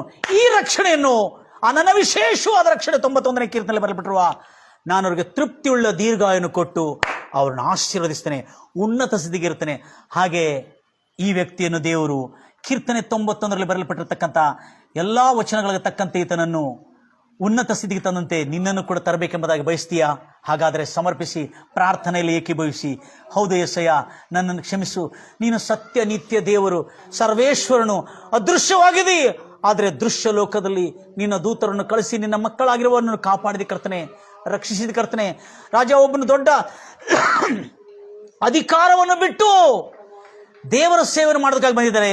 ಕೆಲವು ಜನ ಈಗಲೂ ತನ್ನ ಕಳ್ಳತನವನ್ನು ಬಿಟ್ಟು, ತನ್ನ ದ್ರೋಹವನ್ನು ಬಿಟ್ಟು, ತನ್ನ ಅಪರಾಧವನ್ನು ಬಿಟ್ಟು, ತನ್ನ ಮೋಸ ಕುತಂತ್ರವನ್ನು ಬಿಟ್ಟು ದೇವರ ಸನ್ನಿಧಾನಕ್ಕೆ ಬರಲಾರದವರು ಈಗಲಾದರೂ ಎಲ್ಲವನ್ನು ಬಿಟ್ಟು, ದುರ್ಮಾರ್ಗತನವನ್ನು ಬಿಟ್ಟು ತಿರುಗಿ ಮನಸ್ಸು ತಿರುಕೊಂಡು ದೇವರ ಸಮ್ಮುಖಕ್ಕೆ ಬರುವುದಾದರೆ, ಕರ್ತನನ್ನು ಪ್ರೀತಿಸೋದಾದರೆ, ಕರ್ತನನ್ನು ಆರಾಧಿಸೋದಾದರೆ, ಕರ್ತನನ್ನು ನಂಬಿ ಸ್ವೀಕರಿಸೋದಾದರೆ, ಇವತ್ತೇ ಆ ದೊಡ್ಡ ಅಧಿಕಾರಿಗೆ ಸಿಕ್ಕಿರ್ತಕ್ಕಂಥ ರಕ್ಷಣೆ ಬಡವರಾದ ನಮಗೂ ದೇವರು ಇಟ್ಟಿದ್ದನ್ನತಕ್ಕಂಥ ಸತ್ಯವನ್ನು ತಿಳಿದುಕೊಂಡಿರುವ ಎಲ್ಲ ನನ್ನ ಪ್ರಿಯ ಸಹೋದರಿ ಸಹೋದರಿಗೆ ಸುಖವಾಗಲಿ, ಕ್ಷೇಮವಾಗಲಿ, ಆರೋಗ್ಯವಾಗಲಿ, ಅವರ ನಂಬಿಕೆ ಬಲ ಹೊಂದಲಿ ಎಂಬುದಾಗಿ ಹಾರೈಸುತ್ತಾ ಯೇಸು ಕ್ರಿಸ್ತ ನಾಮದಲ್ಲಿ ಪ್ರಾರ್ಥಿಸಿ ಬೇಡಿ ಹೊಂದಿದ್ದೀನಿ ತಂದೆ. ಆಮೇನ್. God bless you. God loves you. ದೇವರು ನಿಜವಾಗಲೂ ನಿಮ್ಮ ಜೊತೆಯಲ್ಲಿ ಇರುವ ಆತನಾತನು. ಹೀಗೆ ನೀವು ಪ್ರಾರ್ಥನೆಯಲ್ಲಿ ಇರುವುದಾದರೆ ಕರ್ತನು ನಿಮ್ಮ ಎಲ್ಲ ಕಾರ್ಯಗಳು ಯಶಸ್ವಿ ಮಾಡಲಿ ಎಂಬುದಾಗಿ ನಾನು ಹಾರೈಸ್ತಾ ಇದ್ದೇನೆ. ಎಲ್ಲರಿಗೂ ಶೇರ್ ಮಾಡಿರಿ. God bless you. Now we are dismiss.